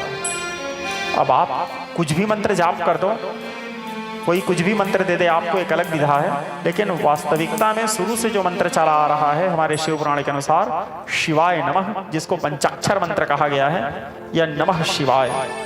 सबसे पहले प्रणव, प्रणव से पंचाक्षर, जब सृष्टि हम देखते हैं तो पंचाक्षर से फिर गायत्री, गायत्री से वेद, वेद से देवता इत्यादि पंचाक्षर। और यदि आप दीक्षित हैं, यदि आप अपने गुरु के कृपा से ओतप्रोत हैं, यदि आपके गुरु आपको अनुशासन दे चुके हैं, तो फिर आप प्रणव लगा करके भी पंचाक्षर का जप कर सकते हैं। ओम नमः शिवाय ऐसे जप कर सकते हैं, तब फिर वो षडाक्षर मंत्र कहलाएगा। तो आत्मीय स्वजन, यहाँ पर श्री सूत जी महाराज शवनक आदि ऋषियों को निमिषारण्य तीर्थ में कथा सुनाते हुए कहे कि ऋषियों, ऐसे ही पंडित जी बोले और अपने घर में भगवान महादेव की पूजा किया कर बेटी, नित्य शिव जी में जलाभिषेक किया कर, जल चढ़ाया कर, क्योंकि नमस्कार प्रिय भानु जलधारो प्रिय शिव अलंकारो प्रिय कृष्ण ब्राह्मणो मोदक प्रिय। भगवान सूर्य को नमस्कार करना बड़े प्रिय हैं, कृष्ण जी को श्रृंगार करना बड़े प्रिय हैं, और भोले बाबा को जल चढ़ाना बड़े प्रिय हैं। भोले बाबा को सबसे प्रिय है जलाभिषेक, तो प्रतिदिन भोले बाबा में जल चढ़ाया कर, जल से अभिषेक किया कर। इस प्रकार पंडित जी उपदेश किए। उपदेश करने के बाद पंडित जी के प्रणाम करके वहां से चंचुला चले जाती हैं। जाने के बाद अपने गुरु जी के बताए गए मार्ग के अनुसार जीवन यापन करने लगी। रोज शिव जी का पूजा करते थे, शिव जी में जल चढ़ाती थी, बिल्व पत्र चढ़ाती थी, धतुरा, शमी पत्र, फुणहर पुष्प आदि कणेर पुष्प भोले बाबा के सुंदर सेवा करते थे और भोले बाबा के सुंदर पावन नामों का जप करते थे। नमः शिवाय, नमः शिवाय, शिवाय नमः, शिवाय नमः। जहां भी शिव जी के पुण्य में कथा होता था वहां जाकर के बैठ के बड़े भाव से कथा श्रवण करती थी। ऐसे करते करते उनका चौथापन आया, मृत्यु समीप आया। जब काल उसको लेने आया तो तत्काल वहां शिवगण पहुंच गए और शिवगण पहुंचने के बाद चंचुला के मृत्यु होता है। मृत्यु होने के बाद चंचुला का जो शरीर था अप्सरा के समान सौंदर्य में शरीर धारण करती है। वो मृत्यु के उपरांत अपने पार्थिव पंच भौतिक शरीर को छोड़ करके अप्सरा के समान दिव्य सुंदरी स्वरूप को धारण किए और दिव्य सुंदरी स्वरूप को धारण करने के बाद उसको यमराज लोग नहीं ले गए। इतना पाप करने के बाद भी नरक नहीं गई कि भगवान महादेव के पार्षद उसको कैलाश ले गए और कैलाश में जा करके शिव जी के लोक में निवास करने लगी वो चंचुला। ये शिव महापुराण श्रवण का फल, ये पंचाक्षर जप का फल, ये शिवलिंग पूजन का फल शिव जी के। और वहां कैलाश में भी उसको कौन से स्थान मिला? माता पार्वती के संरक्षण में रहने लगी, माता पार्वती के सेवा करने लगी। अब वो कैलाश में माता पार्वती जो भी कार्य करती थी कैलाश में, माता पार्वती के सारे कार्यों में हाथ बटाती थी। माता पार्वती के बालों को जब कंघी करना रहता था तो माता पार्वती के केशों को सहलाती थी। पार्वती जी के दासी बन करके वहां निवास करने लगी। क्या सौभाग्य उस चंचला का, सोचो चंचुला का, माता पार्वती आदि शक्ति जगत जननी की सेवा कर रही है वो। धीरे धीरे समय बीतता चला गया। उसके सेवा से एक दिन माता पार्वती प्रसन्न हो गई। और माता तो ऐसे है, श्रोता समाज में अपने कथाओं में बोलता हूं, जिस व्यक्ति के जीवन में यदि माता प्रसन्न है तो संसार में ऐसा कुछ नहीं जो वो प्राप्त न कर सके। संसार के सारे सुख संपत्ति जो चाहे वो प्राप्त कर ले। देवी सप्तशती का मंत्र कहता है, यम यम चिंतते कामम तम तम प्राप्तनोति निश्चितम एवं दिव्याः वरम लब्धा सुरतः क्षत्रिय वत्सः। मनुष्य मन में जो जो इच्छा करता है भगवती समस्त इच्छाओं को पूर्ण करती है, क्योंकि देवी प्रपन्नार्ति हरे प्रसीद। जिसके ऊपर भगवती प्रसन्न है उसके लिए सब सुलभ है। वो इंद्र के पद को प्राप्त कर ले, देवराज इंद्र के सिंहासन में बैठ जाए। जिसके ऊपर भगवती प्रसन्न है, जिसके ऊपर भगवती की कृपा है, जिसके ऊपर जगदम्बा की कृपा है। भगवती प्रसन्न थी माता पार्वती उसके सेवा से। एक दिन कहती है, बेटी चंचुला, मैं तेरे सेवा से प्रसन्न हो रही, तेरे मन में कुछ इच्छा है तो मांग ले, जो इच्छा है मैं दूंगी। और भगवती के लिए कुछ असंभव नहीं है, वो तो कुछ भी दे सकती है। तो चंचुला हाथ जोड़ करके माता पार्वती के प्रार्थना करते हुए कहती है, माँ यमाराध्य विरंचरस्य जगत्त्रष्टा हरिपालकः संहरता गिरे स्वयं समत्वया चया योगिभिः या मध्यं प्रकृते वदन्त्यमुनिस्तत्त्वार्थ विज्ञः परा तां देवी प्रणमामि विश्वजननी स्वर्गापवर्गप्रदां। माता पार्वती की स्तवन किए। माता पार्वती कहती, जो इच्छा हो वर मांगो। चंचुला कहती है, माँ देवी प्रपन्नार्ति हरे प्रसीद। यदि आप मेरे ऊपर प्रसन्न है जगदम्बा, तो मेरे जो पति हैं बिंदु का, आप तो सब जानते हो जगत जननी, मेरे मन के सारे व्यथा को, सारे बातों को। मेरे पति की आत्मा भटक रहा है, कहाँ भटक रहा है मैं उसको भी नहीं जानती माँ। जैसे आपकी कृपा से, भगवान महादेव की कृपा से मेरे को सदगति मिल गया, मैं आपके सानिध्यता प्राप्त कर ली। एक पत्नी का कर्तव्य है कि वो अपने पति को भी सदगति दिला दे। कृपा करो माँ, मेरे पति की आत्मा को भी शांति दिला दो। माता पार्वती कहती है, तुम चिंता न करो चंचुला। माता पार्वती देवगायक तुम्बरु का आवाहन करती है। तुम्बरु जगदम्बा के सामने पहुँचे। सामने पहुँच करके जगदम्बा के प्रार्थना किए। जगदम्बा कहे, एक काम करो तुम्बरु, इसके जो पति है उसका आत्मा विंध्य पर्वत में भटक रहा है, तुम जाओ विंध्य पर्वत में श्री शिव महापुराण का वाचन करो। वहाँ सब लोग शिव पुराण सुनने आएंगे। वो भटकते हुए आत्मा भी विंध्य पर्वत में बैठ करके शिव पुराण सुनेगा, क्योंकि उसका आत्मा वहीं भटक रहा है। यदि वो शिव पुराण सुन लिया, मेरे प्राणनाथ के पुण्यमय गाथाओं को श्रवण कर लिया, उसका भी तारण तरण हो जाएगा।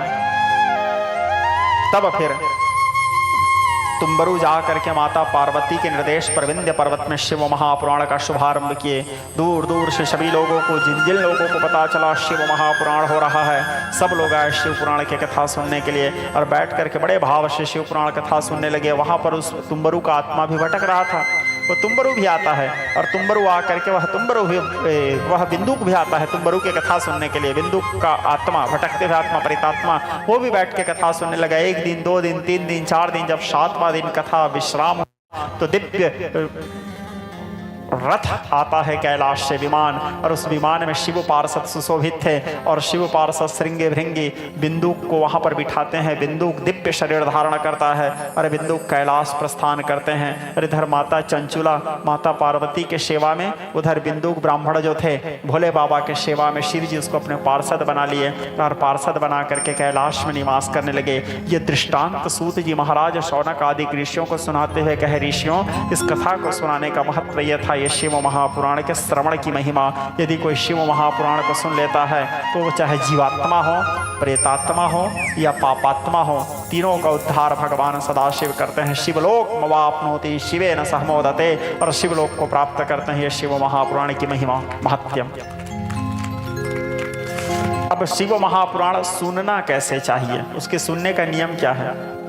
शिव महापुराण श्रवण का सबसे प्रमुख नियम तो यह है, जब हम शिव महापुराण कथा सुनने के लिए बैठे, कई बार क्या होता है कि हम जैसे शिव पुराण सुनने के लिए बैठे, अचानक बीच में लघु शंका आया, उठ के चले गए।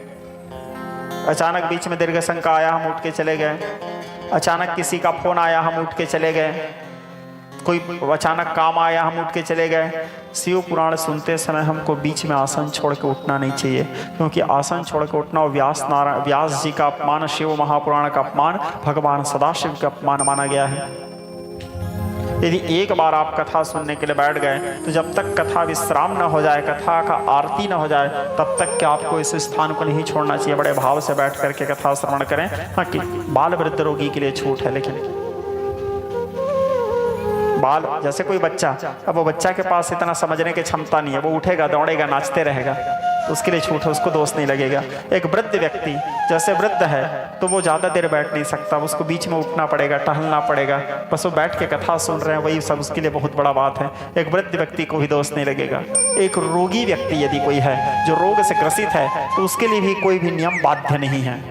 और उसके बाद दूसरा, जैसे कोई कर्मचारी गण है, अब ड्यूटी वाले हैं, अचानक उनके पास किसी का, जैसे हमारे मैम बैठी है यहाँ, अब इनके पास अचानक कहीं ऊपर हाई कमान से फोन आ गया तो इनको तो बीच में उठ के जाना ही पड़ेगा, ठीक है। तो जो कर्मचारी गण है उनके लिए वो कर्तव्य परायणता है, वो कर्तव्य है, कर्तव्य पालन कर रहे हैं, वो कर्तव्यनिष्ठ हैं, तो वहाँ पर भी दोष नहीं माना जाएगा। हाँ, लेकिन जो आपके पास यदि कथा सुनने के भाव से आए हैं, तो आप कथा सुन रहे हैं, तो आरती के उपरांत प्रसाद सेवन करते हुए पंचाक्षर मंत्र के सुंदर नाम जप करते हुए नमः शिवाय नमः शिवाय इस प्रकार जप करते हुए ही हमको घर की ओर प्रस्थान करना चाहिए। और कोशिश करना चाहिए कि शिव महापुराण में प्रतिदिन हम कुछ एक शिक्षा जो ग्रहण करें। शिव महापुराण में तो शिक्षा ही शिक्षा है, पूरे कथा में ही शिक्षा है, लेकिन कम से कम प्रतिदिन हम कोई एक चीज को भी अपने जीवन में ग्रहण करें, उसको अपने जीवन में अमल करें, उसको उतारें, और प्रतिदिन कम से कम एक बुराई का त्याग करें। एक बुराई का भी त्याग करते हैं, 7 दिन में 7 बुराई का त्याग करते हैं, और एक बुराई नहीं तो भी कम से कम 7 दिन में एक शिव पुराण सुनने में एक बुराई का त्याग कर दें। हमारे जीवन उतने में उत्थान हो जाएगा।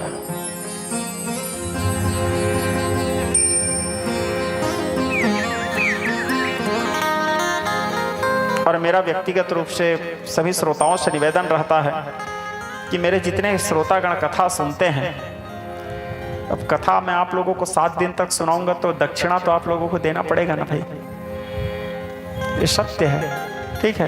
क्योंकि यदि आप मेरे को दक्षिणा नहीं दोगे तो फिर आपका कथा सुनना तो अपूर्ण रहा। तो 7 दिन मेरे कथा सुनने के बाद मेरे को दक्षिणा, और दक्षिणा आचार्यों को क्या चाहिए उस हिसाब से देना चाहिए। ऐसा नहीं कि जजमान के मन में जो इच्छा हो गया दे दिए, खैर वो आपका इच्छा है, लेकिन यदि आचार्य के इच्छा अनुकूल हम दक्षिणा देते हैं तो वो दक्षिणा ज्यादा महत्वपूर्ण माना जाता है। तो जब मैं कथा सुनाऊंगा तो मेरे को तो आप लोग 7 दिन तक कथा सुनोगे तो दक्षिणा दोगे ही। तो दक्षिणा के स्वरूप में मेरा दक्षिणा क्या है, जितने लोग बैठे हो सब लोग कम से कम एक पेड़ जरूर लगाइएगा। ये मेरा वास्तविक दक्षिणा रहेगा। मेरे को कम से कम ये लगेगा कि हाँ, आप लोग मेरे कथा का दक्षिणा सही ढंग से मेरे को दिए, क्योंकि पर्यावरण और प्रकृति संरक्षण बहुत आवश्यक है। जल, जंगल और जमीन, ये तीनों का संरक्षण बहुत आवश्यक है। नहीं तो आने वाला समय घोर अंधकार रहेगा, हम लोग अंधकार में ग्रसित हो जाएंगे, सांस लेना मुश्किल हो जाएगा, हमारे बच्चों के जीना मुश्किल हो जाएगा। मेरे कथा सुनने का केवल इतना दक्षिणा दीजिएगा। प्रत्येक श्रोता, यदि आपको लगता है कि हम महाराज जी के मुँह से कथा सुने हैं 7 दिन, तो मेरे कथा सुनने के दक्षिणा स्वरूप प्रत्येक व्यक्ति जो कथा सुने हैं, एक पेड़ जरूर लगाएं और लगा के उसको छोड़े मत, उसका पालन करें, उसका पोषण करें, उसका संरक्षण करें, क्योंकि एक वृक्ष का पालन 100 पुत्रों के पालन के समान है। और उसको सफल सक्सेस बना करके छोड़ें। कम से कम मेरे को बड़ा हृदय से खुशी होगा कि आप लोग मेरे कथा का मेरे को उचित दक्षिणा प्रदान किए। बस मेरे को यही दक्षिणा चाहिए और मैं आशा करता हूं कि आप सब लोग मेरे को ये दक्षिणा जरूर दोगे कथा सुनने के बाद। ठीक है, देखो कौन क्या कर रहा है, कौन विनाश कर रहा है, कौन विकास कर रहा है, उन सबको छोड़ो। हम क्या कर रहे हैं और हम क्या कर सकते हैं उसको ध्यान दो। ठीक है, मैं ये नहीं बोलता कि आप एक पेड़ माँ के नाम, मैं तो पूरा जंगल माँ के नाम चाहता हूँ। ठीक है, हाँ, आप एक पेड़ माँ के नाम से लगा, वो भी अनुचित नहीं है, कम से कम वो भी पर्यावरण का ही संरक्षण है। लेकिन यदि मेरा मत पूछा जाए तो मैं तो पूरा जंगल छत्तीसगढ़ महतारी के नाम चाहता हूँ, पूरा जंगल माँ के नाम चाहता हूँ। एक पेड़ क्यों, पूरा जंगल माँ के नाम कर दें। ठीक है, तो कौन क्या कर रहा है, कौन कैसा कर रहा है, आप किसी का विरोध करो, आप किसी का सपोर्ट करो, ये सब एक अलग मुद्दा है। मैं आप क्या करो उसको बता रहा हूँ। आप कम से कम एक पेड़ जरूर लगाएं। ठीक है, दोगे दक्षिणा मेरे को पक्का? जो मेरे को दक्षिणा देने के लिए तैयार हो लोग हाथ उठा के वचन दो। देखो भैया, वचन देने के बाद में झूठ मत बोल देना। ठीक है, पक्का? हाँ ठीक, जरूर एक पेड़ लगाएं। और आप लोगों को एक बात बताऊं, हम अपने मनुष्य जीवन में इस बात को जरूर समझना, हम अपने मनुष्य जीवन में कम से कम 3 पेड़ को तो बर्बाद करते हैं। हर व्यक्ति मरते हैं, हम लोगों को जब आग दिया जाता है पूरा एक पेड़ को तो हम जला के खा जाते हैं। अपने जीवन में कथा पूजा आदि व्रत आदि कराते हैं, उसमें भी वृक्षों को काटते हैं, डंगालों को काटते हैं। जीवन भर में जितना पूजा पाठ औपचारिकता, आग तापते हैं, अभी ठंडा आया है आप लोग तापते हो गए। हमारे जीवन भर में हम कम से कम 3 पेड़ का तो उपयोग करते ही हैं, 3 पेड़ नष्ट कर देते हैं प्रत्येक मनुष्य। तो हमारा ये कर्तव्य है प्रत्येक मनुष्यों का कि हमारे मरने से कम उस 3 के जगह 5 पेड़ हम दे करके जाएं पृथ्वी को, क्योंकि 3 पेड़ हम जाते जाते नष्ट करके जाएंगे, 3 वृक्ष लकड़ियों को, शाखाओं को। तो कम से कम 5 वृक्ष हम पृथ्वी को, इस प्रकृति को दे करके जाएं, तब कम से कम प्रकृति का जो ऋण है, जिसके कारण हम सांस ले रहे हैं, जिसके कारण हम जी पा रहे हैं, उस ऋण से हम ऋण होंगे। ठीक है, निवेदन है आपसे। हाँ, तो आत्मीय स्वजन, ये शिव महापुराण श्रवण का फल। और जहाँ शिव पुराण होती है वहाँ सुंदर दीप मालाओं से उस स्थान को सुशोभित करना चाहिए, रंगोली से आच्छादित करना चाहिए। एकाग्र चित्त होकर के बड़े सुंदर आसन लगा के बैठ के सावधानी पूर्वक शिव महापुराण की कथा सबको श्रवण करना चाहिए। शिव महापुराण भोग और मोक्ष दोनों को प्रदान करने वाली कथा है। ठीक है, इस प्रकार महत्यम श्री सूत जी महाराज सौनक आदि के ऋषियों के वास्ते निमिषारण्य तीर्थ में वर्णन किए। बोलिए शंकर भगवान की। अब श्री सूत जी महाराज विद्यस्वर संहिता की कथा आरंभ करते हुए शिव महापुराण की कह ऋषियों, एक समय की बात है, तीर्थराज प्रयाग। शिव पुराण की कथा शुरू कहाँ से होती है? तीर्थराज प्रयाग से। एक समय की बात है, तीर्थराज प्रयाग में एक बहुत विराट यज्ञ आयोजित हुआ। ये यज्ञ का शुरुआत कहाँ से हुआ था? प्रयाग से ही हुआ था। सबसे पहला यज्ञ कहाँ हुआ था? तीर्थराज प्रयाग में ही हुआ था। तीर्थराज प्रयाग को सभी तीर्थों का राजा माना गया है, इसलिए उस बाकी तीर्थों को तीर्थ कहते हैं, लेकिन प्रयाग को तीर्थराज प्रयाग कहते हैं। तीर्थराज प्रयाग क्योंकि वहाँ त्रिवेणी संगम है, माँ गंगा यमुना सरस्वती भासमान है, और माँ सरस्वती तो गुप्त रूप से भासमान है, और गंगा और यमुना जी प्रत्यक्ष मिलन है, एवं वेणी माधव जी वहाँ विराजमान है। लेटे हुए हनुमान जी हैं, भरद्वाज जी का आश्रम है, वहीं से राम कथा के लिए प्रश्न भी भरद्वाज जी किए थे याज्ञवल्क्य जी को कुंभ स्नान के बाद, मकर स्नान के बाद। तो वहां बहुत बड़ा विराट यज्ञ हुआ। यज्ञ में अनेकानेक संत महात्मा विद्वत जन जन साधारण राजा महाराजा सब पहुंचे हुए थे। सब लोग यज्ञ में सम्मिलित हुए, गंगा जी में स्नान किए, अपने जीवन को कृतकृत्य किए, धन्य किए। और सब लोग बैठे हुए थे तो आपस में चिंता करने लगे कलयुग को लेकर के, क्योंकि कलयुग आने वाला है। और वहाँ जितने ऋषि मुनि थे, बहुत से लोग तो त्रिकालज्ञ थे, वो जानते थे आने वाला समय कैसा होने वाला है, जीवों के उद्धार कैसा होगा, जीवों की गति कैसे प्राप्त होगा। क्योंकि सब लोग पाप परायण, सब नर नारी सब लोग पाप में परायण हो जाएंगे।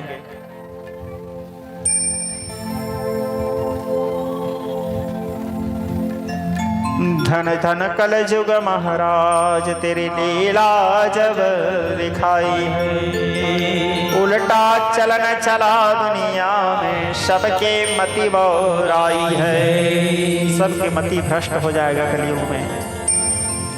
पुत्र पितुर्देषणा, बेटा बाप से जुबान लड़ाने वाला होगा। जो बाप बेटा को उंगली पकड़ के चलना सिखाता है, वो बेटा बाप को सिखाएगा कि बोलना कैसे है, चलना कैसे है। पत्नी पति के विरोध करने वाली होगी।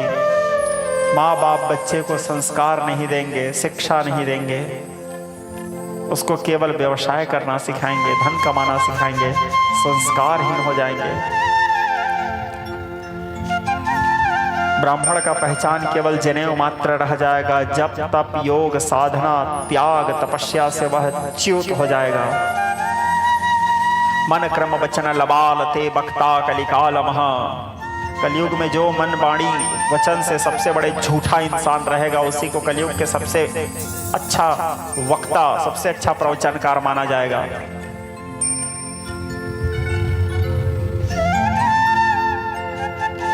अनेक प्रकार की व्याख्या किए, सब लोग विचार किए तो ये सब कलयुग में होगा। कलयुग के जीवों का उद्धार कैसे होगा? जिसके पास बल होगा वही शासक बनेगा। तो जीवों के उद्धार कैसे हो इन सब बीच? क्योंकि जो संत होते हैं वो तो सदैव, जो वास्तविक संत हैं वो सबके भला सोचेंगे, वो अपने लिए नहीं सोचेगा। क्योंकि संत का सहज स्वभाव है पर उपकार वचन मन काया, संत सहज स्वभाव खगराया। तो सदैव मन वचन कर्म से मेरे द्वारा किसका क्या हित हो जाए, मेरे द्वारा किसका क्या भला हो जाए, ये सोचता है संत। सोचने लगे। ठीक उसी समय वहां पर श्री सूत जी महाराज का आगमन हुआ। सूत जी को देख करके सब गदगद हो गए, बड़े प्रसन्न हो गए, क्योंकि सबके बीच में सूत जी जो है वो बड़े विद्वान हैं। और सूत जी जो हैं वो महर्षि वेदव्यास जी के शिष्य हैं, अयोनिजा हैं। योनि द्वार से उनका जन्म नहीं हुआ है, यज्ञ से प्रकट हुए थे। और वेदव्यास जी के आश्रम में रह करके अपने गुरु जी के सानिध्यता में सभी प्रकार के वेद वेदांत में पारंगत हुए थे। गुरु सेवा करके गुरु कृपा से ज्ञान प्राप्त किए थे। तो सूत जी को देख करके सब लोग सम्मान किए, सब लोग उनका आदर किए, सब लोग उनको प्रणाम किए, सब लोग उनको आसन दिए। क्योंकि मैं अपने कथाओं में कहा करता हूं, आप लोग सुने होंगे, कोई व्यक्ति किसी व्यक्ति का सम्मान नहीं करता है, उसके भीतर के ज्ञान का सम्मान करता है। कोई व्यक्ति किसी व्यक्ति को प्रणाम नहीं करता, उसके भीतर के ज्ञान को प्रणाम करता है, उसके विचारधारा को प्रणाम करता है, उसके सकारात्मक विचारधारा को प्रणाम करता है, उसके मानवतावाद, उसके समानता, उसके समरसता, उसके जीवन शैली, उसके सरलता, उसके सहजता, उसके विद्वता, उसके तेज, उसके तपस्या, इसको प्रणाम करता है। नहीं तो जो जिसको प्रणाम कर रहा है वो भी वही मनुष्य है, और जो प्रणम्य है वो भी वही मनुष्य है। तो एक मनुष्य दूसरे मनुष्य को प्रणाम क्यों करेगा? तो कोई मनुष्य किसी मनुष्य को प्रणाम नहीं करता, उसके गुणों का प्रणाम करता है। और गुणवान व्यक्ति का सम्मान हर जगह होता है। स्वदेशो पूज्यते राजा, गुणी सर्वत्र पूज्यते। राजा का सम्मान तो केवल उसके देश में ही होता है, लेकिन एक गुणवान व्यक्ति संसार में कहीं भी चले जाए, हर जगह उसका सम्मान होगा।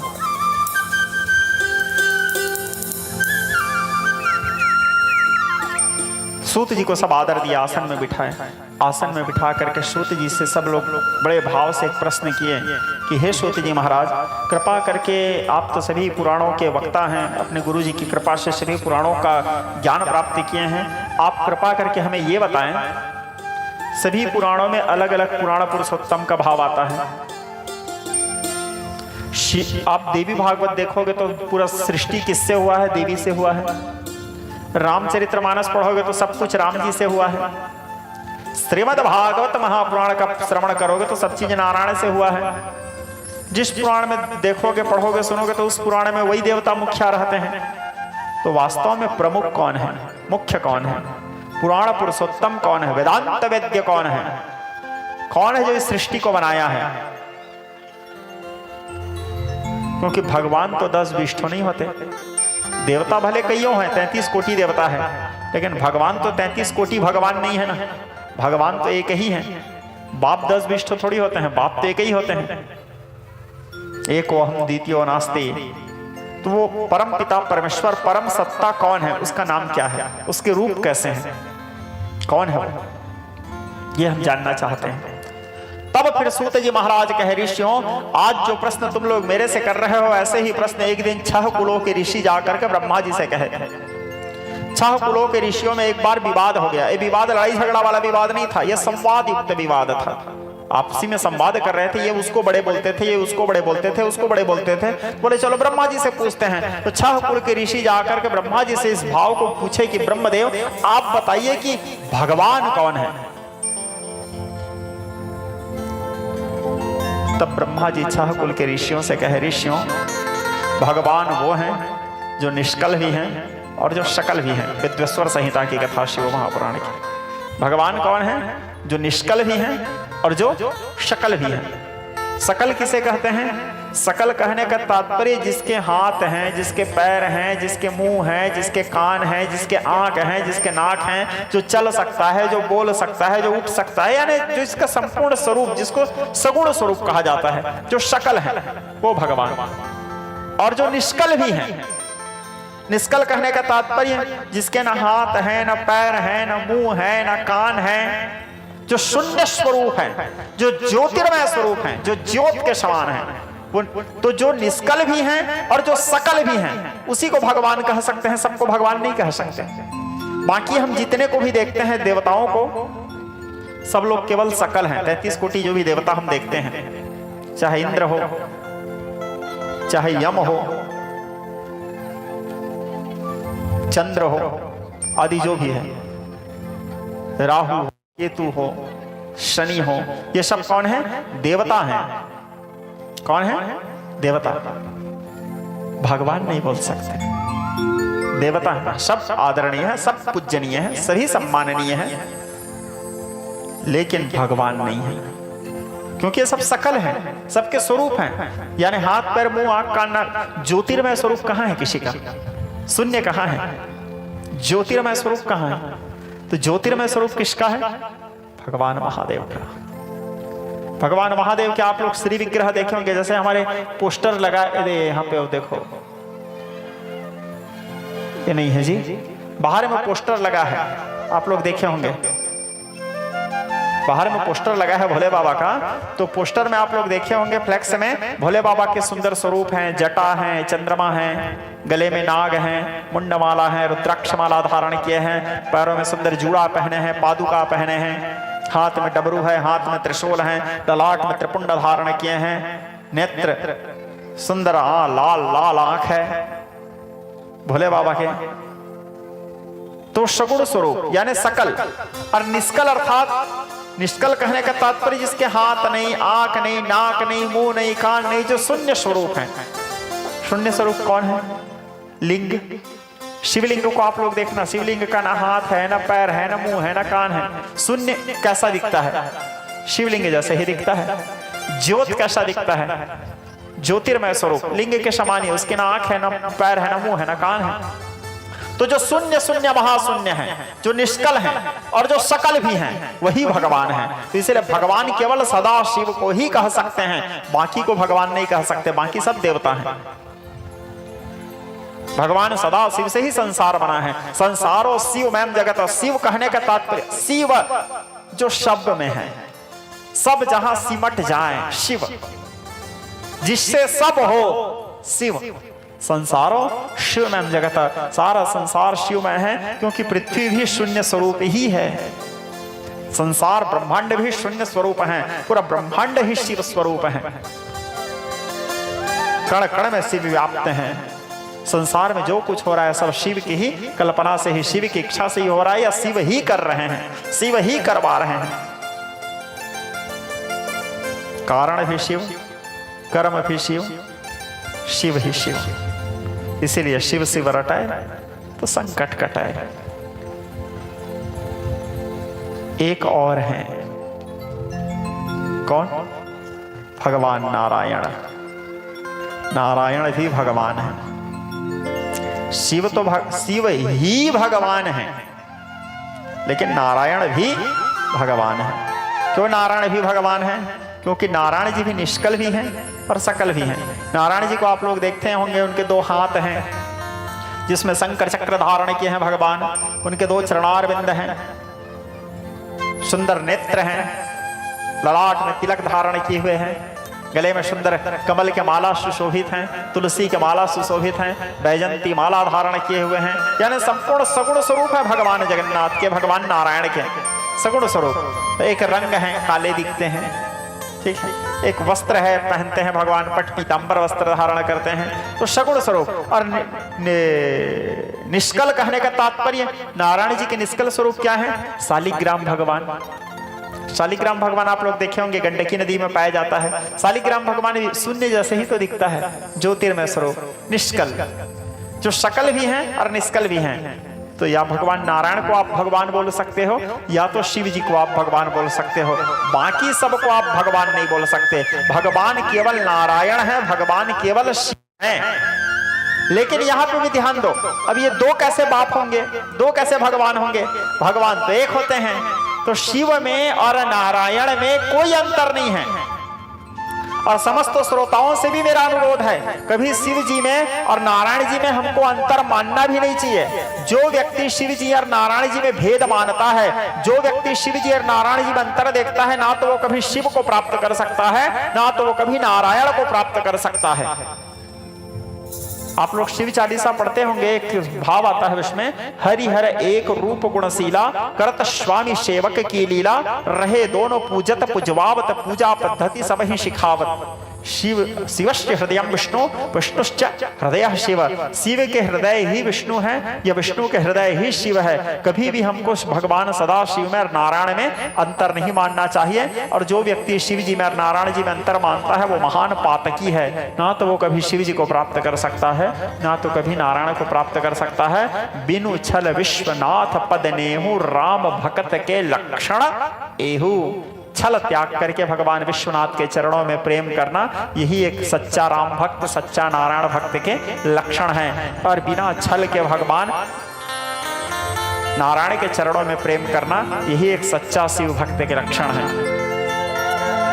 यदि वो शिव जी के भक्ति के भक्त बनना चाहता है तो नारायण से प्रेम करेगा ही। यदि नारायण भक्त बनना चाह रहा है तो शिव से प्रेम करेगा ही। क्योंकि शिव द्रोही मम दास कहावा, सो नर सपने हूं मोही नहीं पावा। राम जी की वाणी है, जो व्यक्ति शिव जी से द्रोह करके मुझे पाना चाहते हैं, वो मुझे कभी प्राप्त नहीं कर सकते, नारायण जी कहते हैं। राम जी आसन में बैठते ही पूर्ण काम राम सुखरासी, मनुज चरित कर अज अविनाशी। जब वो मनुष्य लीला कर रहे थे, वो साकेताधीश, तो राज सिंहासन में बैठते ही समस्त नगर वासियों से हाथ जोड़ करके उन्होंने कहा, क्या कहा?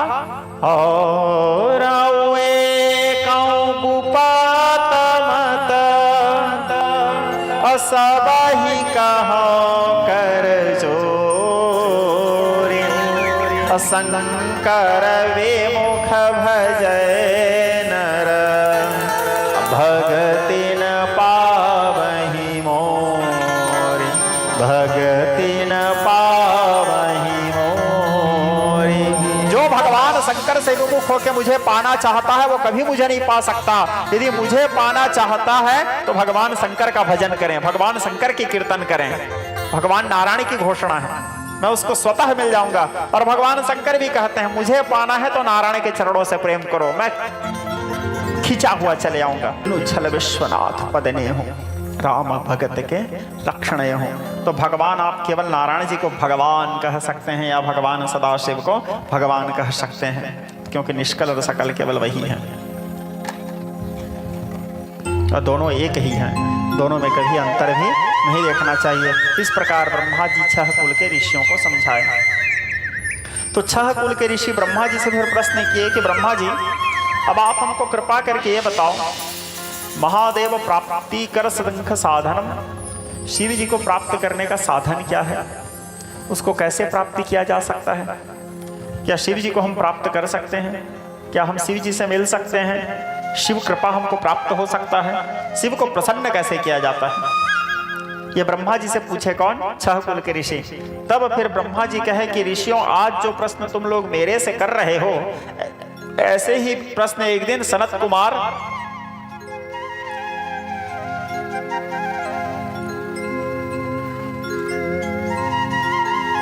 नंदी जी से किए थे। नंदी जी और सनत कुमार के बीच में जो संवाद हुआ, व्यास और सनत कुमार का जो संवाद हुआ, उन सभी को मैं तुम्हें कहता हूं, सावधानम तया सुनो, सावधान होकर के मन लगा करके सुनो। भोले बाबा जब सनत कुमार तपस्या कर रहे थे, उनको उपदेश करने, सनत कुमार कौन है? ये 4 भाइयों में से एक भाई हैं, जो भगवान के 24 अवतारों में से पहला अवतार हैं। जागृहे पौरुषम रूपम भगवान महदादेवी सनत सनंदन सनातन सनत कुमार। तो उसमें जो सनत कुमार छोटा भाई है, वो जब तपस्या कर रहे थे तो उनके सामने नंदी जी आए। नंदी जी को देख करके उन्होंने प्रार्थना किया, क्योंकि नंदी जी भी भगवान महादेव के अवतारों में से एक अवतार हैं। ठीक है, अपने सेवा करने के लिए, संसार को सेवा की शिक्षा देने के लिए स्वयं भगवान महादेव ही नंदी बनकर के अवतरित हुए थे। शिलाद के पुत्र हैं वो। शिलाद तपस्या करके वरदान मांगे थे कि मेरे को एक वृषभ के समान पुत्र चाहिए प्रभु, क्योंकि शिलाद एक कृषक थे। तो उनकी इच्छा को पूर्ण करने के लिए भगवान महादेव ही नंदी, उनके अंश स्वरूप में नंदी बनकर के अवतरित हुए थे, शिलाद पुत्र नंदी। तो लेकिन भगवान महादेव के चरणों में समर्पित हो गए वो। उनके पिता भी उनको महादेव को समर्पित कर दिए। शिलाद कथा किसी दिन बताऊंगा आपको। तो आत्मीय स्वजन, यहाँ पर नंदी जी को देख करके जब उन्होंने प्रार्थना किया, नंदी जी से इसी प्रश्न को पूछे, तब नंदी जी उनको उत्तर देते हुए कहे कि भगवान महादेव को प्राप्त करने का सबसे सुंदर उपाय है श्रवण, मनन, चिंतन और कीर्तन। क्या उपाय? श्रवण, मनन, चिंतन और कीर्तन। ये नंदी बता रहे हैं। ये उपाय डायरेक्ट महादेव के असिस्टेंट बता रहे हैं कि महादेव कैसे मिलते हैं, क्योंकि उनके पर्सनल पीओसो हैं नंदी जी। ठीक है, तो बताए श्रवण, मनन, चिंतन और कीर्तन। श्रवण, जहां पे भी भोले बाबा का सुंदर कथा हो रहा हो, उस कथा को बड़े भाव से श्रवण करें। मैं आप लोगों को कथा शुरू करने से पहले ही बताया था, कथा सुनने में भाव आवश्यक है, और कथा सुनना भी कैसे है उसको भी मैंने बताया था। जितना भी सुनो, मन में तृप्ति नहीं होना चाहिए। जिनके श्रवण समुद्र समान है, जिनके कान समुद्र के समान हैं, कथा तुम्हारी सुबह तरी नाना, रामचरित जे सुनत अघाही, रस विशेष जाना तीन नाही। तो ऐसे हैं कौन? श्रवण, ऐसे श्रवण करना चाहिए। भगवान के नवधा भक्ति में पहला भक्ति भी श्रवण है। श्रीमद् भागवत जी के श्लोक कहता है, श्रवणम कीर्तनम विष्णु स्मरणम पाद सेवनम अर्चनम वंदनम संख्याश्चात्म निवेदनम। भगवान के 9 भक्ति में पहला भक्ति ही श्रवण भक्ति है, श्रवणम। दूसरा भक्ति कीर्तनम। तो श्रवण और सुनने के बाद उसको मनन करना है। ऐसे नहीं कि इधर से सुने इधर से निकाल दिए, कथा पंडाल से बाहर निकलने के बाद सब भूल गए। जिसको सुने हो उसको घर जाने के बाद अब मनन करना है कि आज गुरु जी क्या बोले। श्रवण के बाद मनन, मनन के बाद चिंतन। अब उसका चिंतन करना है। जैसे कथा में आप भगवान महादेव के शौर्य बल के वर्णन सुने हो, तो महादेव के बल के बारे में चिंतन करना है, क्या बल है भगवान महादेव में। उसके सुंदरता के वर्णन सुने हो तो उनके सुंदरता के बारे में चिंतन करना है। उनके दयालुता के बारे में सुने हो तो उनके दयालुता को, जैसे आप सुने हो, क्या क्या नहीं दिया हम क्या प्रमाण दें, क्या क्या नहीं दिया हम क्या प्रमाण दें, बस गए हैं त्रिलोक शंभु तेरे दान से। जहर पिया जीवन दिया हो, जहर पिया जीवन दिया, कितना उदार तो, कितना उदार तो।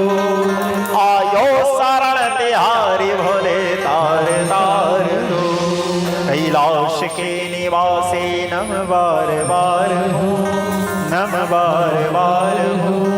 आयो शरण तिहारी भोले तार तार दो, तार तार दो, तार तार दो। तो श्रवण, सुनने के बाद उसको मनन करना, मनन करने के बाद चिंतन करना, शिव जी के प्रेम को, कैसे माता सती से प्रेम किए, कैसे पार्वती जी से विवाह करके किस प्रकार एक पति के धर्म को निभाए, गणेश जी को जन्म देने के बाद, कार्तिकेय को जन्म देने के बाद किस प्रकार एक पिता के दायित्व को निभाए। अशोक सुंदरी शिव जी की बेटी का नाम है। शिव जी सबसे सर्वाधिक प्रेम करते थे अशोक सुंदरी से। तो अशोक सुंदरी से कैसे प्रेम करते थे, एक पिता का कर्तव्य क्या है, एक पिता और पुत्री के संबंध कैसे होना चाहिए, उसको चिंतन। जब इन सब चीजों को चिंतन करोगे तो श्रवण के बाद मनन, मनन के बाद चिंतन, चिंतन के बाद स्वतः हमारे मन में क्या है, शिव जी के चरणों में प्रेम होना शुरू हो जाएगा। अब किसी के बारे में दिन भर सोचते रहोगे तो प्यार तो होगा ही। महाराष्ट्र में भी यही भाव आता है, श्याम श्याम रटत रटत राधा श्याम भये, सखियन सो यूं पूछते कि राधा कहाँ गए। राधा को यही तक भान नहीं था कि मैं राधा हूं, अपने आप को ही कृष्ण मान ली। सोचते सोचते सोचते सोचते चिंतन करते करते वो स्वयं कृष्ण बन गई। तो ये है चिंतन। जैसे भृंगी कीट 24 गुरुओं में से एक गुरु हैं भृंगी कीट, वो कोई भी कीड़ा को लेकर के अपने घोंसले में डालते हैं, वो कीड़ा कीट ही बन जाता है। चिंतन तो श्रवण के बाद मनन, मनन के बाद चिंतन, और चिंतन के बाद फिर स्वतः उत्पन्न होता है वो है कीर्तन। तो कीर्तन से फिर महादेव प्रसन्न होते हैं। कीर्तन के 3 विधा बताए नंदी जी। कीर्तन भगवान महादेव के 3 प्रकार से किया जाता है। पहला, वेदोक्त मंत्रों के द्वारा आप कीर्तन कर सकते हैं, या फिर कोई ऋषि मुनि सिद्ध पुरुषों के द्वारा लिखे गए स्तुति, गाए गए स्तुतियों के द्वारा भी आप महादेव की कीर्तन कर सकते हैं, या फिर राग रागिनी के द्वारा ताली बजाते हुए, ढोलक बजाते हुए, मजीरा बजाते हुए, पेड़ आर्गन, सब जो भी वाद्य यंत्र है, संगीत के साज। आज हमारे संगीत के 7 सुर में एक सुर थोड़ा गायब हो गया है ना, 6 सुर बैठे हैं, ठीक है। तो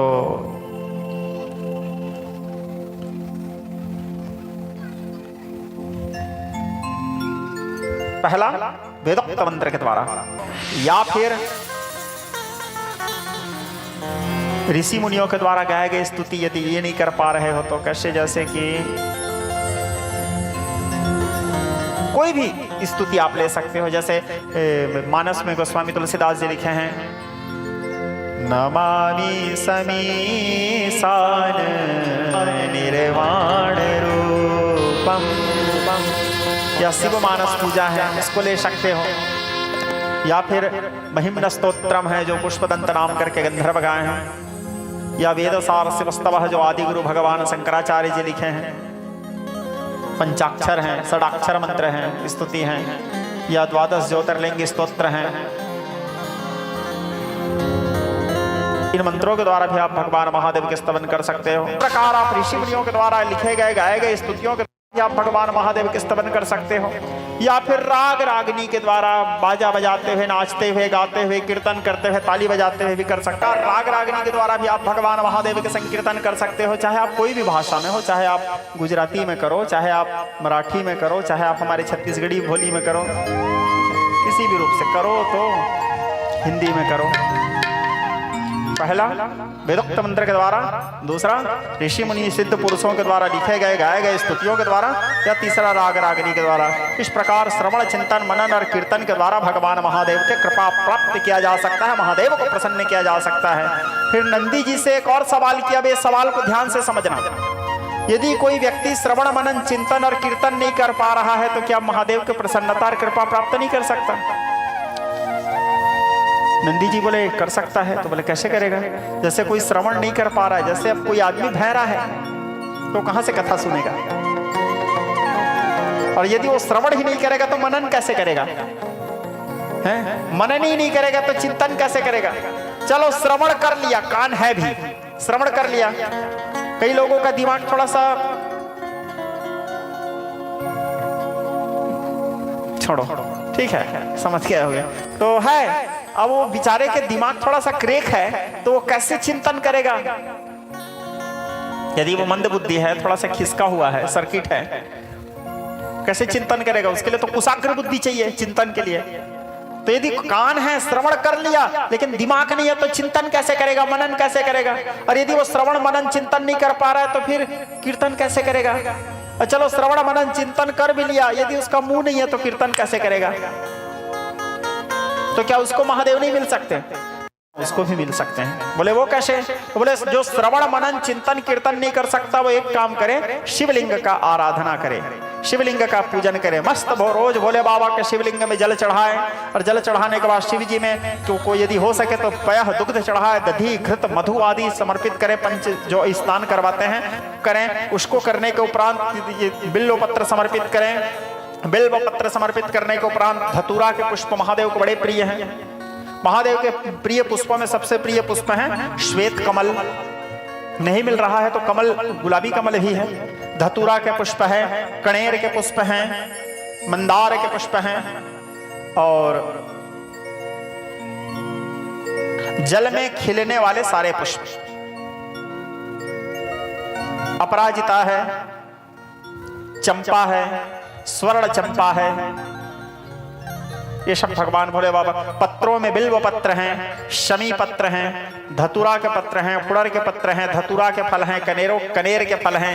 ये सब भगवान विजया के पत्र हैं, ये भगवान महादेव का जया के पत्र हैं, ये भोले बाबा को बड़े प्रिय हैं। ये सबको भोले बाबा को समर्पित करें।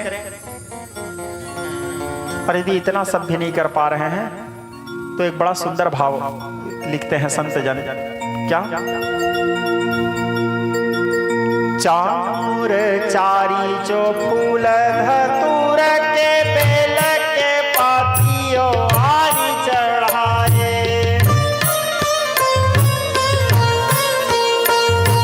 गाल बजाई के बोला जो हर हर महादेव धुनी जोर लगाए।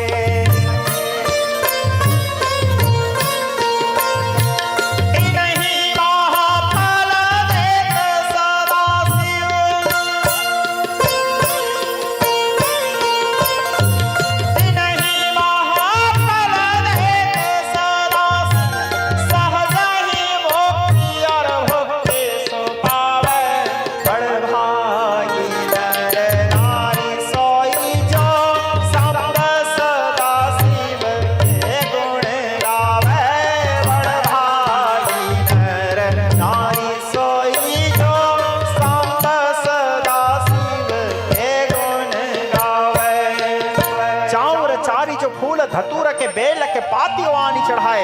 शिव जी में एक लोटा जल चढ़ा दिए, 4 चावल चढ़ा दिए, 1 बिल्व पत्र समर्पित कर दिए, और गाल बजाते हुए हर हर हर हर हर हर। उतनी में खुश भोले बाबा। दूध दही घी मदरस आदि कुछ चढ़ाने की जरूरत नहीं।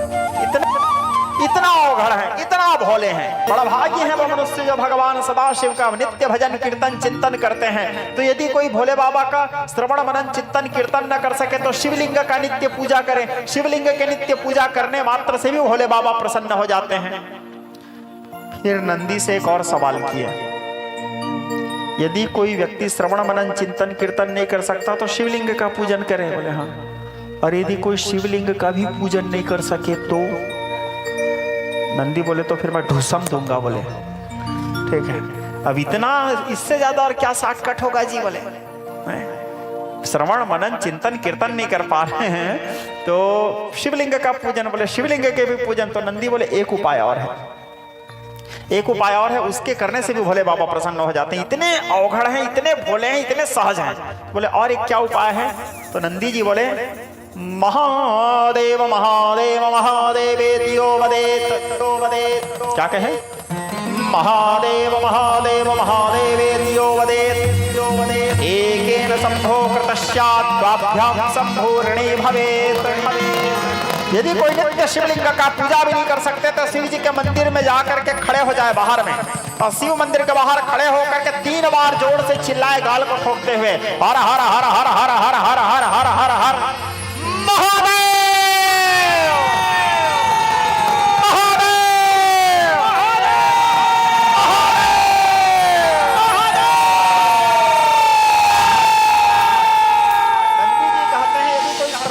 चिंतन कीर्तन नहीं कर सकते तो वो शिवलिंग का पूजा करे, वो भी नहीं कर पा रहे हैं तो महादेव महादेव महादेवेतियो वदेत। एकेन संभो कृतस्यात् द्वाभ्यां संपूर्णे भवेत्। कोई शिव जी के मंदिर के सामने जा करके 3 बार महादेव महादेव महादेव चिल्ला देता है जोर से। 1 बार महादेव चिल्लाने मात्र में भोले बाबा संतुष्ट हो जाते हैं। और बचत 2 बार हो तो शिव जी के खाता में कर्जा में जुड़ा है। शिव जी क्या तुम सोचे रहते हैं? पहले ही बार में शिव जी संतुष्ट और 2 बार बाकी है। द्वाभ्याम संपूर्ण ऋणी भवे, ऋणी समझते हैं अपने आप को सामने वाले व्यक्ति का, इतने अवघड़ है भोले बाबा। इस प्रकार भगवान महादेव का यजन करें। इस प्रकार श्री सूत जी महाराज शौनक आदि ऋषियों को भगवान महादेव के निष्कल एवं सकल श्रवण मनन चिंतन कीर्तन, और जो वो न कर सकें शिवलिंग के पूजन, और शिवलिंग के जो पूजन भी न कर सके तो महादेव महादेव महादेवेति यो वदेत् एकेन शंभो कृतः स्यात् ताभ्याम शंभो ऋणी भवेत्। ये सारे गाथाओं को वर्णन करते हुए विद्वेश्वर संहिता की कथा की चर्चा किए। श्री सूत जी कहने लगे, शौनक आदि ऋषियों, आज मैंने तुम्हारे वास्ते यहाँ तक की कथा को कहा, आगे तुम्हारे क्या सुनने की इच्छा है? जय जय श्रीमत् श्री शिव महापुराणे श्री शिव शक्ति लीला प्रसंगे श्रावहन नमः पार्वती पतये। हर हर हर महादेव शंभो।